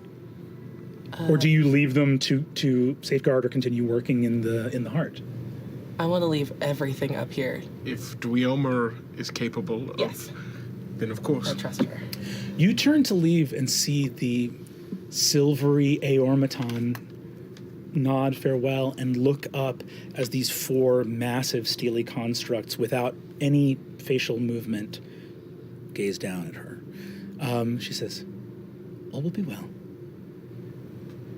My lady, may I offer you my most sincere congratulations on the realization of something that has never been." Thank you. We'll be back soon. You walk out and you hear the footsteps, the thudding footsteps of Xerxes in full plate, and you guys arrive at the gate that will lead back to back to Patience. Hey. Oh, well. Hi. Brother. Go ahead. You came to find us. Yes, I've what been do you looking need? for you. I couldn't find you. Yes. We need to come together. Do I get a sense of any of this? Yeah, I look like a It's going kid. to absolutely be deceptions and an insight right here. Can I roll with 1,000,000%. disadvantage? Oh, it's a natural one. That's fine. There it is. I'm not even there, and I can feel the shiftiness. Screams. Yeah. An 8. Insight check? Insight. I'm still clutching Evandrin's locket. Deception? Deception. 30. Oh my god! Okay, so Let's on go. so 8 on. so on an 8 you see poorly concealed tear lines on Laren's face. Like she didn't get them all, and she is clutching a locket that you know was given to her by Evandrin, your husband. You know that she and your husband were dear friends prior to his return to Avalier and becoming first knight prior to you. However, I will say this: as you notice, Laren is in a state of deep emotion, and probably multiple of them. Before you can get a bead on any of them and do your intense first night grilling, a fucking juggernaut of a 30 deception check comes wheeling in, and I'm going to say the force of Nidus' personality completely directs the rest of this scene as Nidus moves in. What does Nidus do as you hear that from Xerxes? Xerxes, I'm sure there are many things that we need to come together and speak about. Laren and I needed to come down to collect a few items before heading back up to meet everyone. I deeply apologize to the group. No need. I understand. There's a lot. We all have many responsibilities. Yes. Wow. And it's time for us to come together, Laren. Yeah. And I approach Laren, and I just, I kind of catch the little bit that you have missed. Thanks. Are you all right? Yeah. Hey, look at me. I'm here for you, no matter what you need. I need to talk to you. Let's get everybody together. There's a lot to talk about, and we're running out of time. Laren. Another first knight of Avalier in this very chamber once told you, I'm here for you no matter what you need. Yeah. You move through the gate, and the party assembles at the Palazzo Porco. Nidus just has this Give him like the sunburn of where the light is going through his fingers. Looking into Chernobyl. I think you're the first person in history to shout that at a magical phenomenon and live, right? It's glorious!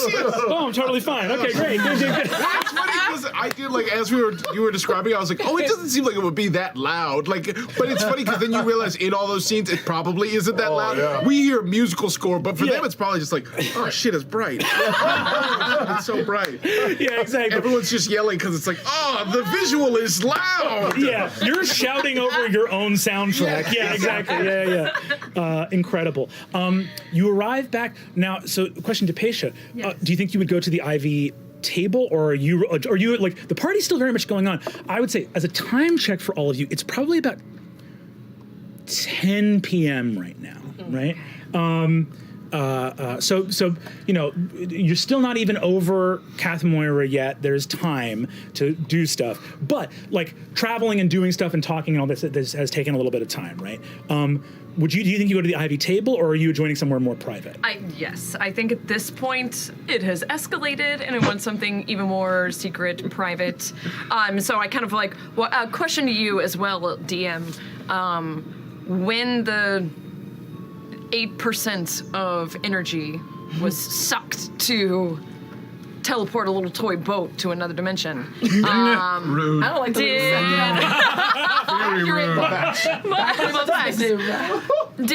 Did we sense that? Was there like a little dip in the lights? Was there, you know? I would say everybody here give me either an Arcana or a Perception. High DC here. One more than the other. Arcana or perception? Hang on, what's higher? Oh, it's a dirty 19. I mean, it's a natural 19 for 32. God, rogues are wild. 32, and then 26 for Arcana. 26, 15. 15, 14. 14. For you, so on a 20, He can see in ultraviolet. That's why. there is no obvious blip. The lights don't go out or anything like that. However, the Eyes of Avalier undergo a rigorous training to just feel magical auras and presences. And a couple feathers on the back of your neck stand up like you just walked into someone's aura, right? And on a 32? On a 32, this accompanies feelings.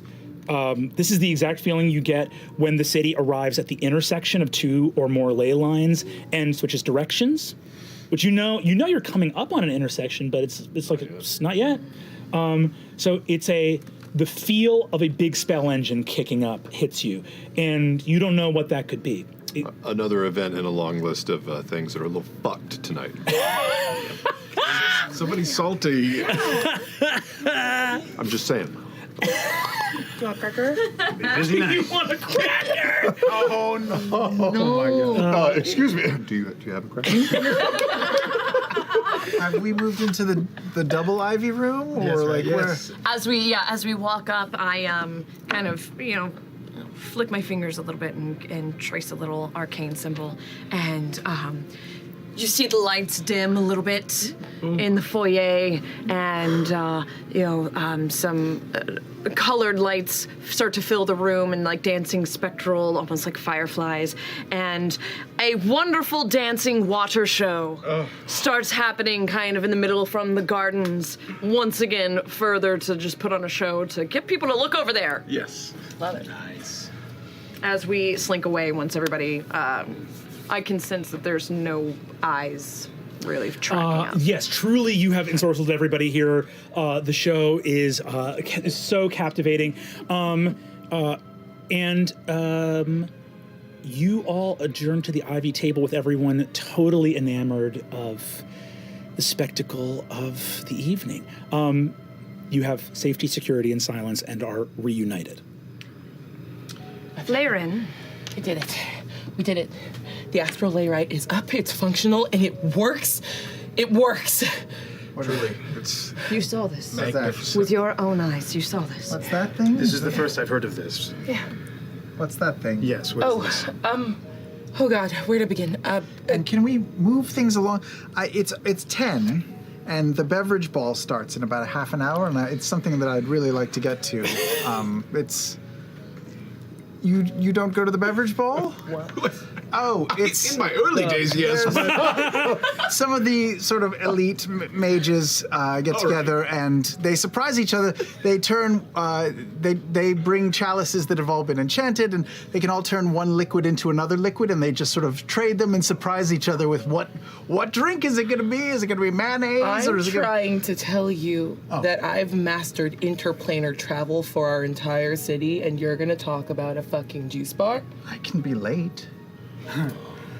What is this? What is this interplanar travel thing? What? The next great moment in Avalier's history is what it is. The bow. The bow. Yeah. That was the last piece. I needed something from another plane. And it's attuned and it's attenuated and it works. And I just, there's a problem with the energy. I need to speak to some, you are your site warden. You work for the Magisterium. I need to talk to them. I need to know why. They changed something. The Arboreal Calyx came recently. It's 120 years old. It's new, and it's pulling my energy, Can you just sort of back up and dumb this down for us? You Yes, know, please. when you talk like this, I lose track so easily. It's just please, simpler words. Could I try and recite to you what it sounds like you've said, that you have secretly developed a way for Avalier Yes. to travel to another plane Yes. The entire city. as a city? Yes. Why? Because it's stupid to waste your time trying to become a god so you can ascend to another plane. If we can just all go there, then there's no gods. It's the only thing that truly separates us from them. They're not special. What's wrong with this plane? Why can't we just be here? Nothing, but why are we limited to this plane? That! This plane's great. Everyone's happy and successful, and Bored, look at this distraction that they entertain themselves with. I think it's lovely. Did you see the fondue? I did, I saw it all. Promise of Avalier was of exploration and knowledge gathering and growth, and I have dedicated my life. I've sacrificed so much. Others have sacrificed so much so that we could do more and learn more and What not. do you expect to find if we were to go there? I don't know. Knowledge. Did you know about this? What plane? Yes. Any. All. Speaking from experience, other planes aren't that great. I know you're from the Feywild, but we could. Imagine the immense amount of resources. Knowledge, power, progression. We are simply limited here. The only thing that makes the gods what they are is that they have access to a whole nother realm of arcane potential. I have it on good authority that Aor is working on a weapon, something deeply destructive. I will not allow them to supersede us in any way. You knew about this as well? Yes. Yes, I did. And you? Anything. Am I the only one who didn't know about this? I didn't know about this. No. sorry. I didn't mean to keep this from you. It's easier to ask for forgiveness than permission. It's also much more glorious to boast when you've achieved something rather than watching it fail and disappointing others. Just be careful not to boast so soon. An achievement like this, once you start to tell people about it, then it's going to make us a target. Absolutely. Yeah. You have seemed distracted of late. I commend you on escaping my eye. Thanks. I'm sorry. This is my life's work. And it worked. Worked? You mean you know it will work? No. I have sent an object into another plane. I came here. There's a problem only with the arboreal calyx takes its tithe, that stupid bit of energy we owe to the druids down in Cathwera. But it took more, and I don't know. I just have this feeling that either it's taking energy for someone or something that we don't know, or I wasn't privy to, which is bullshit, or it's some sort of stopgap to prevent someone else from attempting apotheosis.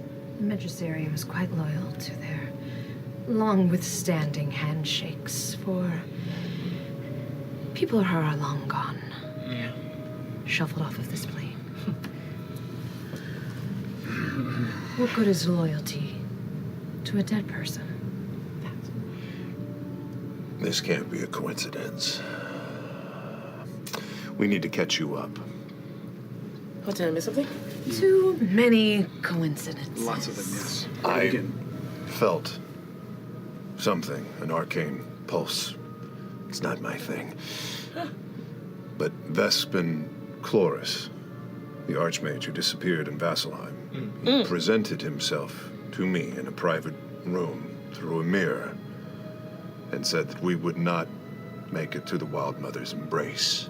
When? I was gone for like 20 fucking minutes. You're always sometimes- gone at the most important times. Okay, You listen. want to do this Personal- right now? This seems like it's My just... wings kind of reach Yes. around there, and go. it kind of just Let me goes- go. Not.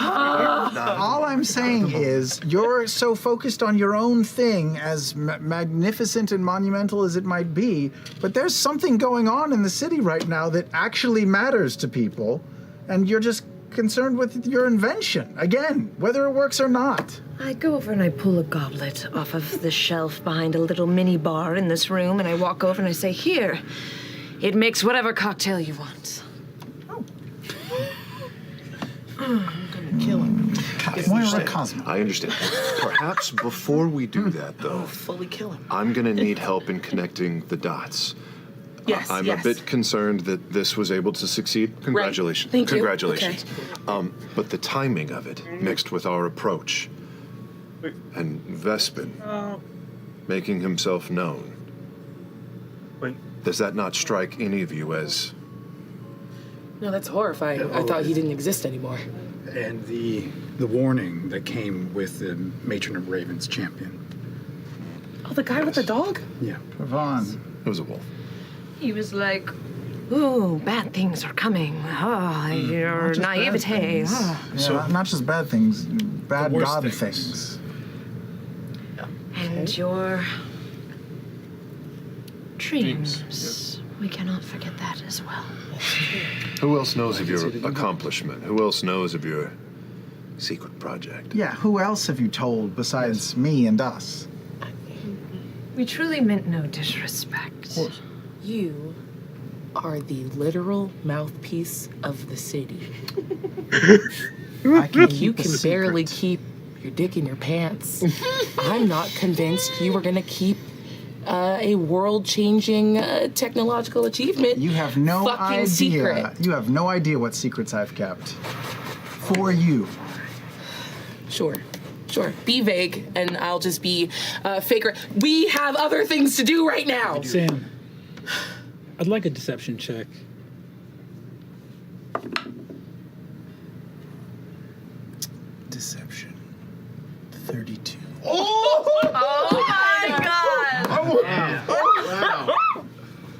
You rolled like a 2 on the dice. Here's what I'd That's like now. Plus. Hold on 1 second. Luis, give me an insight check. Oh God. Remember, I 10. have my ring as well. Ooh, shit. Everyone's got stuff to know stuff. Everyone's got stuff to know stuff. Deception check. This deception check was not necessarily for a lie, but rather just for something else. You, I will say this too. At the Ivy table, Sarah, you see the hallway that leads off to that like small chamber where that body was left. As you guys begin to put the pieces of this all together, it's very challenging because there's so much going on in the replenishment, even under the best of circumstances. With the addition of these, Sir Ilares's dream, with the completion of the astral lay rite, and the finding that like this against all odds, this apogee solstice, this particular convening of the spheres would see the possibility of a shift in the ley lines themselves, make the impossible possible for one precious moment. There is the matter of this infernal body in the other room of Vespin Chloris, the connection with the strange dream, the arrival of Pervon. All of this is leading up to something. And then there are other things that haven't yet had a piece of yarn put to them yet. Yeah. The shuttering of the Hall of Prophecy, strange Milas friend showing up and asking for a favor that shouldn't have known about it. Now, the Ring of Silver taking an active interest in this case. Adler's a big city. There's a lot going on that's a problem, even without all being a conspiracy. But there is much at stake here. As the six of you sit at this table, coming into an awareness both of this revelation and then this very disturbing new information, you have time, as strange as that sounds. The apogee solstice will occur tomorrow. Whatever you're going to do needs to happen within the next 24 hours. That's your window of opportunity. And again, if you miss that, it's important to say, if you miss that window, it doesn't mean it never happens. It just means that it goes back from being possible to theoretical. Oh, jeez, in 24 hours? 24 hours. Possible to theoretical. Bryn, Yeah. I was just gonna say, would I know just from my history with the library behind me any more strange instances on when the ley lines and the planes are this closely aligned? Give me a history check with advantage. With advantage. Fuck, I just fucked my knee. I thought that's what that sound was. It's just pure death and rage right now in your head. At the edge of the table. 22! You remember the first time someone explained apogee solstices to you. It's a woman that you knew as a child. You don't remember her name anymore because nobody does. Oh my god. You are fucking kidding me. You learned it from her? Right, that's right. We learned it from watching you, Mom. Mom?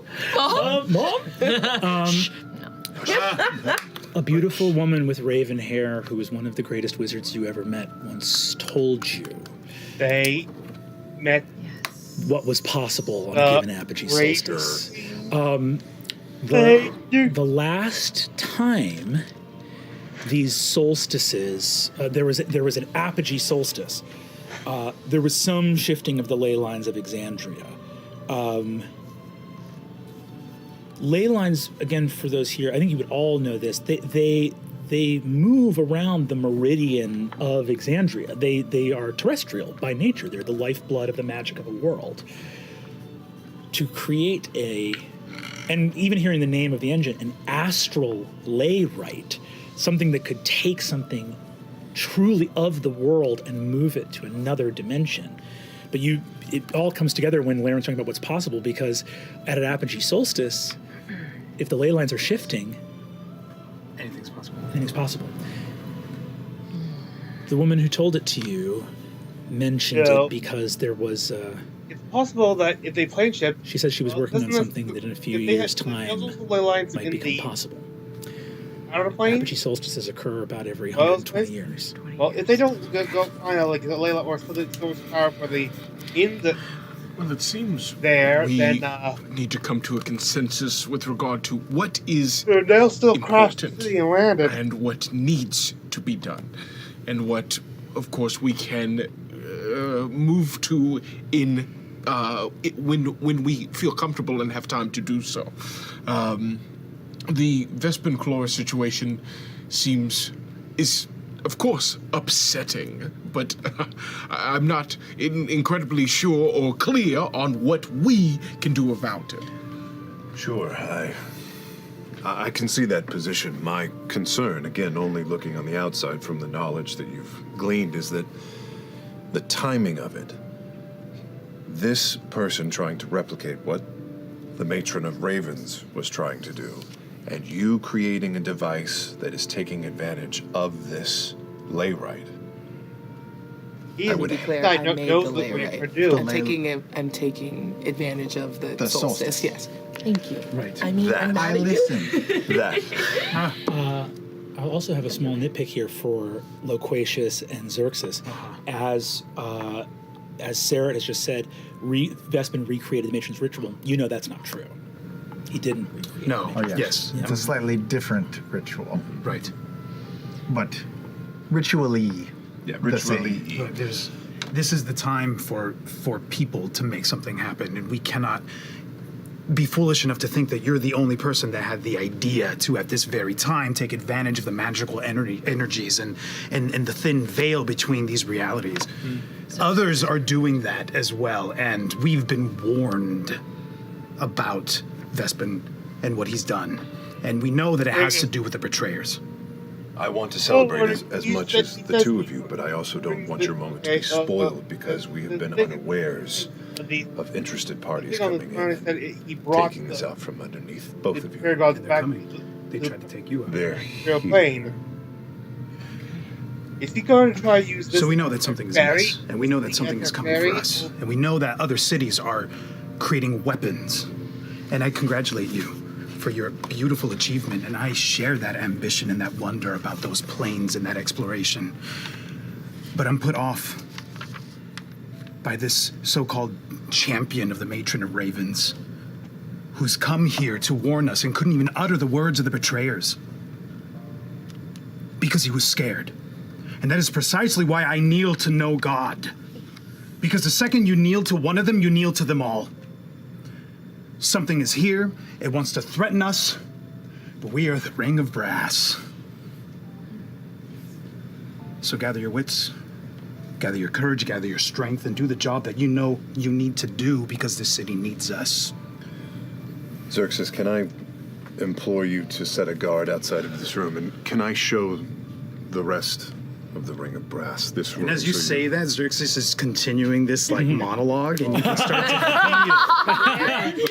you start to feel his blood boiling, and all of a sudden, each one of you start to feel almost a simmering of your own blood, as if it starts to if passion and rage could be contagious, which I believe it absolutely is, you're starting to feel it invade you and start to simmer and make your blood boil, and then it expands out of you a little bit, and you see this cosmic dust start to swirl around you as you gain 19 temporary hit points. I'd like to use this as my inspiring leader, baby. 19. That's almost Damn. That is crazy. almost, that is Something's upon us. 14 temp HP amongst 6 Wow. people. And if it's coming, I say let it come. You were saying, sir? I would like True first night. I would like to get your eyes on this room, the body. You have the knowledge of the arcane that I do not. And I would like to also go back to my offices at Cloudstone, re-examine Vespin's room, his items, see if there was anything else that we missed, and maybe I can bring those items to you, not just the bow, but perhaps something we didn't pay close enough attention to. I'll help you however I can. Can I lead them over to the room and ask for a guard? Go to the room. You guys can absolutely just get a guard posted this room. You know, Pasha has people that can be posted up. You guys enter into the room. See this dead body. See the cracked mirror. I'm gonna you may roll Arcana. You may roll History. You may roll Perception, Investigation, whatever you want to roll. The best results will come from a religion check. Cool. A +3? Is this all of us? All of you. You're all in the room. You can all. Also, just saying, handled that with a with just a melee weapon. I didn't need any. I just rolled a natural 20 for my religion check. Oh my god! That's a religion! Come on! Magic fingers. Hallelujah! Realness! Pally Daddy! So. Hold on a sec here. Do the rest of us need to roll anything? Yeah. I know. No. Like, Just you're coast on saying, that. like, Can we Can we just coast listen on that to nat 20? If you want to do it's a handling check Let's or ride something. that. Save the I just want rolls. to admire the wet work, ooh, right across the neck. 1,000,000%. So. Oh God, no. Oh god, no! Too tired. So, you all enter the room. Everyone starts looking. There's stuff to glean here. You can read some of this Infernal. The mages of this place can find different stuff. Xerxes. Orange irises and bloodshot eyes. You look into the eyes of a dead man.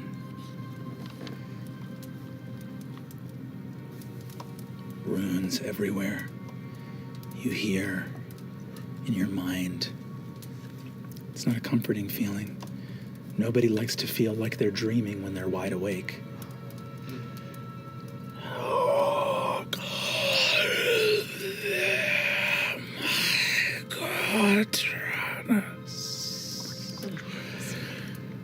You see the Infernal on his body, and you see the exposed injury.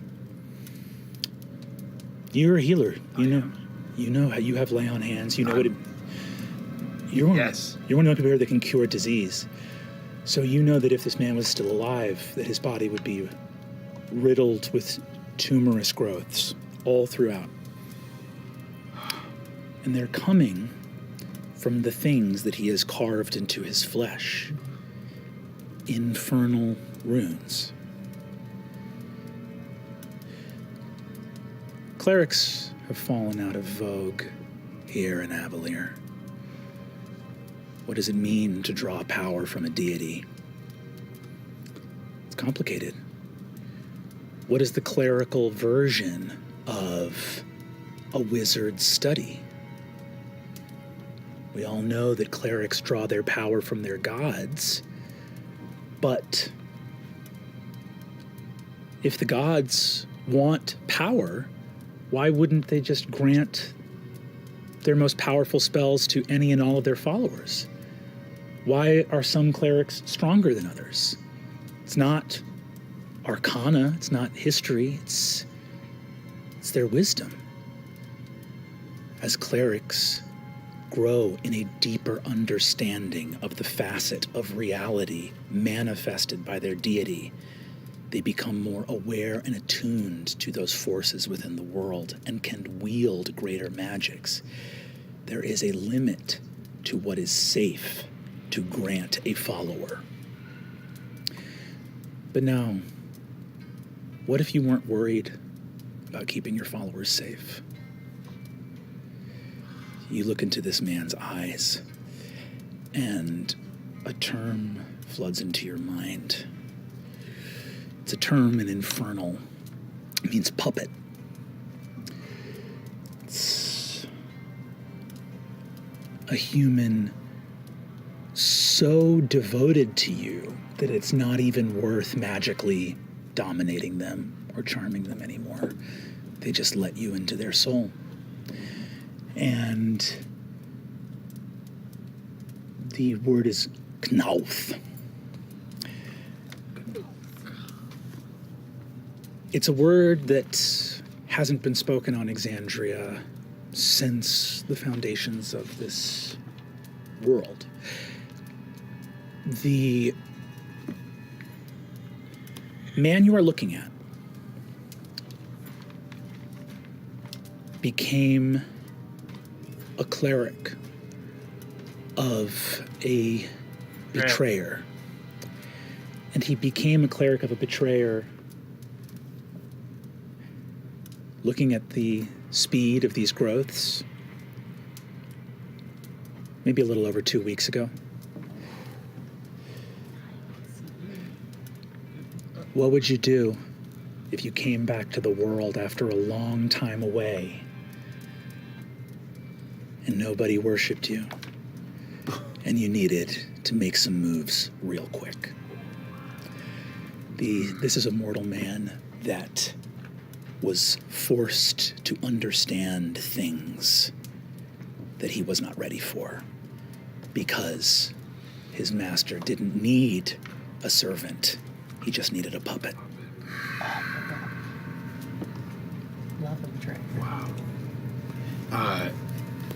As Xerxes is processing all of this and seeing the wasted person devoted to who he was following and consumed by that devotion that was taken advantage of, he just kneels and traces the wounds with his finger and just spends a moment on those tumors and takes a closer look. Is there anything about that? Nothing is more familiar to me beyond what's been described. I've not seen this like this before. This is all unfamiliar. I'm going to point out the runes to those that are of an arcane understanding. I don't know if it's worth copying them down or understanding them better, but this is what I see has happened here, and I explained to them what I saw. I've already copied them down, and you see kind of like thin, like wisps of light kind of pour out of the runes and into the orb that is constantly floating around Paisha. Very troubling. 2 weeks ago is when Vespin Chloris attempted his ritual, correct? So you go? Correct. He succeeded. That's what I call it. We need to proceed as though he was successful. He was successful. But he succeeded with what? Bringing... What? Not ascending. No. Bringing back... Some sort of betrayer god. Yes. We were locked away. I don't even know what the betrayer gods are. Do we have a running tally of these fellows? Yes. What are they for us? Are they're like? They're betrayers. Yeah, they're just like They're not here. from history. Yeah. From history, well, they've been sealed away. Okay, great. I mean, you live in an age where the prime deities walk Exandria openly, and their brethren. I mean, the schism is your creation myth, or not creation myth, but the myth following the creation.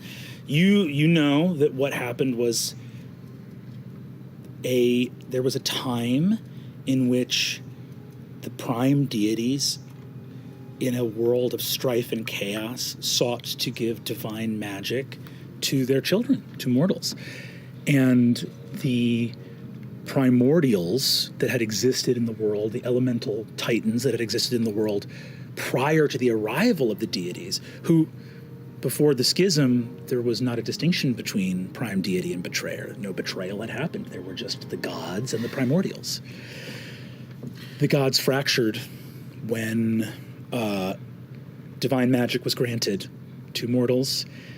The primordials rose up to correct that imbalance, and the betrayers joined the primordials against the cause of mortals.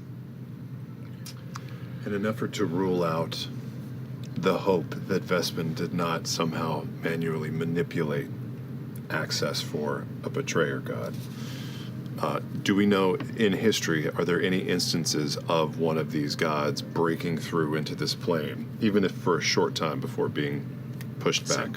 An instance, an incursion.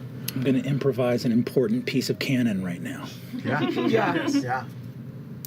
No. Yeah. Or so much so that it's rare. The prime deities were so thorough in sealing the betrayer gods away that the betrayer gods were not able to grant spells. The betrayer gods, the worship of them was completely fruitless. Yeah, nothing. You got nothing, even if you wanted to. There's one more thing I want to do with this body. Mm-hmm.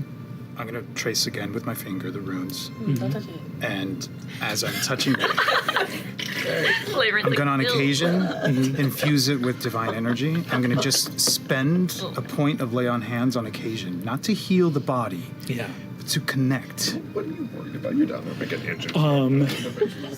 As I trace all of those runes. You connect. I don't know what it means for someone to become as lost as this man was, to do what he did, to seek for who he sought for. But you're a man with a lot of questions. And I think that you understand what it's like to feel lost.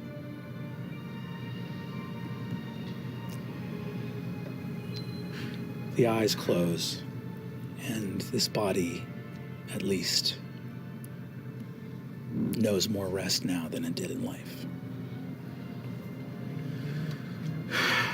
Having a moment. Gross. I am of two minds.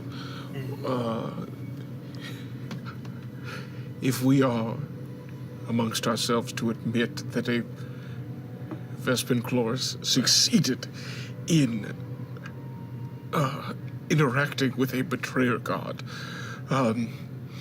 it seems fitting that we either confirm this possibility by revisiting your reconstructed site, or we seek out some greater understanding of Xerxes' dreams by finding a prophet or better understanding what is going on with the Hall of Prophecy. Yes, I agree.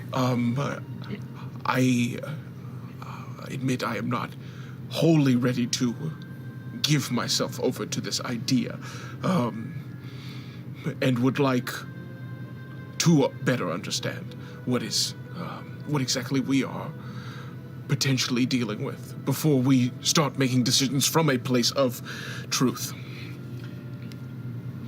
Just one, I don't have opinions. I just report. But just a theory to toss out as you were talking and you were talking. It's just a wild theory. I could be possibly totally wrong. But the betrayer gods can't come through. They're locked out. They can't get in here. They're stuck out, right? Mm-hmm. So and we know that this lady became the matron of ravens. Mm-hmm. Yes. So, and Vespin did the same thing. So, this betrayer god that Vespin has awoken or whatever wouldn't have to make the journey from lands beyond to get here, because Vespin would be the betrayer god. He would be here already. No. Doesn't have to go through any gate or anything, because he's gone through this ritual that makes him a god. It's possible. We would know. We would know if he had ascended, though. We knew when the Matron of Ravens. How did we know? Thought we had a feeling. We were like, in the blink of an eye, anyone who was standing in a temple to the previous god of death watched all of the names of that god be erased from the stone in front of them at the moment of her ascension. But there is no knowing of the betrayer god, so there would be no one who knew if they changed. Except here we have evidence of someone who was drawing upon their power and was receiving it, so the line of that is established here. Loquacious, you're the one extraplanar person here. Give me an insight check. On myself? I'm self-inciting? No, I think you're inciting the world. ooh. I fucking They may love not be able inciting to the world. A 22, but if I fail, I can But add they're a D4. still out. I love the offer every time. There you go. If I fail. Roll a D. You won't fail because you're on a gradient. So roll the D4 for me. Hit that. Okay, 24. 24. You're sitting here. You're talking about like, did this ritual work or not? Right. All of your friends. You have powerful friends here in this room who have very specific functions within the city. Right now, for being not human, you were thinking about human nature. You were thinking about the nature of all beings. The gods are impossible to fathom, sure. But if they have wars, if they squabble and bicker with each other, how inhuman can they be? If there is a puppet here, it's indicative of a conspiracy. And a conspiracy exists to accomplish something that has not happened yet. So I think that when you're saying like the ritual, something happened, I think on that insight, that powerful insight check, you're pulling on the right thread. Something happened, perhaps something terrible, but the apocalypse, if the apocalypse happened, you'd notice it. Something is at work, but not finished. That is what your opinion is, as you try to put the pieces together. Sarah is right. An infernal cultist came to the palace of the Keeper of Scrolls in Avalier. But that cultist came to do something, which means that something needed to happen. As he is saying that Charmingly. a lot snaps into place for Paisha as well. How the fuck did this motherfucker get in? Yeah. Is there like something I can do to like check? How did he? I'm assuming that I would have Very good. so many things set up in terms of like, you know, warning signs, breach points, zones of truth, you name it. You have divining stones. You go back through a divining stone effortlessly, and look through. Yeah. Looking at my smart home. Looking at your smart home. iPad. On the next. Just on the next. Yeah, I'm looking at all the recams. Yeah, right.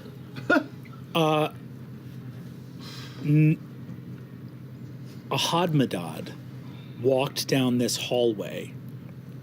It was not in the livery of the Golden Scythe. It walked down this hallway and never came back out. It never came back for the whole party up to this current moment as you're recording. You do a quick scan of the hallway. There's no Hadmadad anywhere, but you see just the corner from where one of your divining stones can catch it, the Hadmadad opening the door to this room. Right. And that Hadmadad had come as a porter carrying a gift of Dean Lycretia Hollow. Wait. The walk sign is on. Carrying a gift of DNA. So when Lycretia Hollow showed up, she had a Hadmadad with her carrying a gift. That Hadmadad put the gift down, and being a Hadmadad that no one would care to follow or look at that much, wandered off, walked into this room, and that's the last you see of it, and you're in this room, and it's not in here. But there was an invisible cultist in here. And that was the one because I caught out of the corner of my eye when I was doing my detect thoughts, and it went. No, different one. That one's still disanimated. That one doesn't. If invisibility is a second level spell and disguise self is a first level spell, that cultist was disguised as a Hadmadad and walked in here, and then when he got into the room, cast invisibility on himself and was waiting for the right moment. But the right moment never came because he got his throat slit by the senior site warden. Wow. We got by cantrips, baby. We got by cantrip. You hate to see it. Fundamentals, you guys. Fundamentals. Wow. So They have good fundamentals. Dean Hollow? Just think about all the shit you've gotten Dean away Hollow. with as third level characters. You know what I'm saying? It's under Pacia's Hollow. list. Where is Dean Hollow? Where is? So I'm gonna Enemy go throne of over. Necromancy, Archmage of the Ring of Silver. Yes, I'm gonna go. She was the one who brought in. She came with Corvon. Yeah. Or she had invited Former Pervon collector. and then openly mocked him in the. This We- thing. And we all applauded. Because it was pretty dope. It's some solid dunks. All right. All right. I'm gonna go over. I'm imagining this room. I'm adding shit to canon as we go. Has like one of those like big panorama windows, like CEOs have in their like upstairs offices, looking over their warehouse, looking at their like worker minions. I imagine I have that in the house, and I'm looking over down into the foyer area. Can I clock Dean? You see, there was a woman, Madara Glyph, was talking with her all night, but you don't see Lycretia Hollow anywhere here.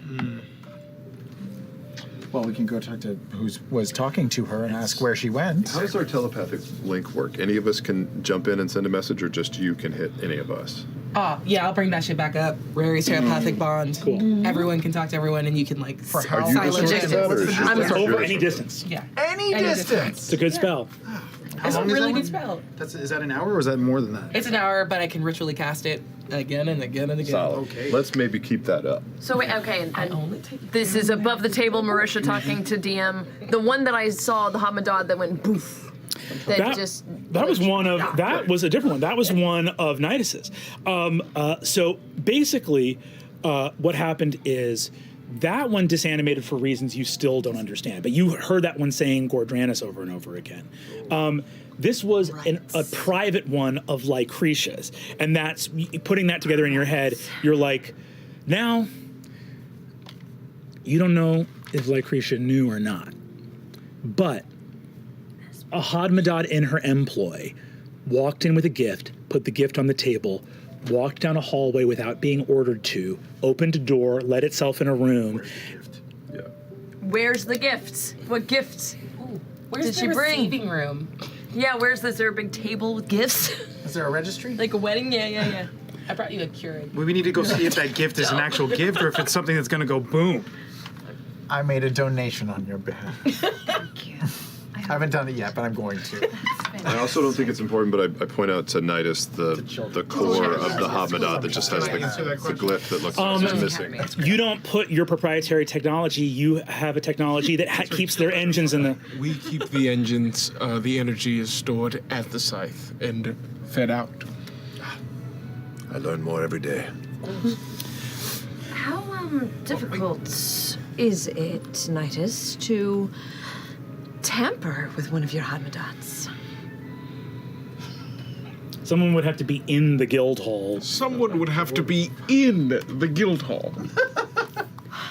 But, I mean, once again, just the coincidences, which I hate them. Yeah. Just had this, little infiltrator. Yes, we must serve the Sphinx. The guild hall is relatively empty. It was not the Sphinx who did majestically during the parade of peace. The guild hall is relatively empty at this current time, but I was just there before meeting up with Laren, and my man Alexander is there, and did not mention any sort of tampering or the like. Let's go find this gift. Yes. Let's go find this hollow Great. and see what we can see. Good, and then let's question your man to make sure he's loyal. Incredible. There is much that you have all discussed doing. Finding Hollow, finding the gift. You have mentioned the Hall of Prophecy is returning to Cloudstone. There is much to do in precious little time. I know. As all of you stand from your seats at the ivy table, outside, you hear... No! The fireworks extravaganza has begun!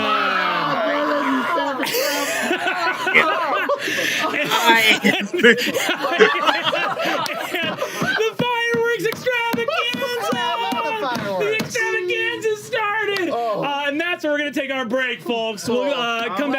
right. This miniseries is too stressful. I'm canceling it. Thank you. It's done. What about our museum curator? Heitzroga? Yeah. His would be like quintessential. Well, none of this has not been actually pretty interesting, but I will not survive almost 5 hours or like a 5-hour stream at night, and I also have stuff to do in the morning besides record. And I'm gonna need to concentrate. I'll try to record part 2 tomorrow, but I do have something else to deal with. So, just to warn you. Yeah, so I'll get part 2. I'll record and try to get part 2 out when I can. Until then, this is Friede Rienemencher, half-elven YouTuber. I wish thee good fortune on the quest of life.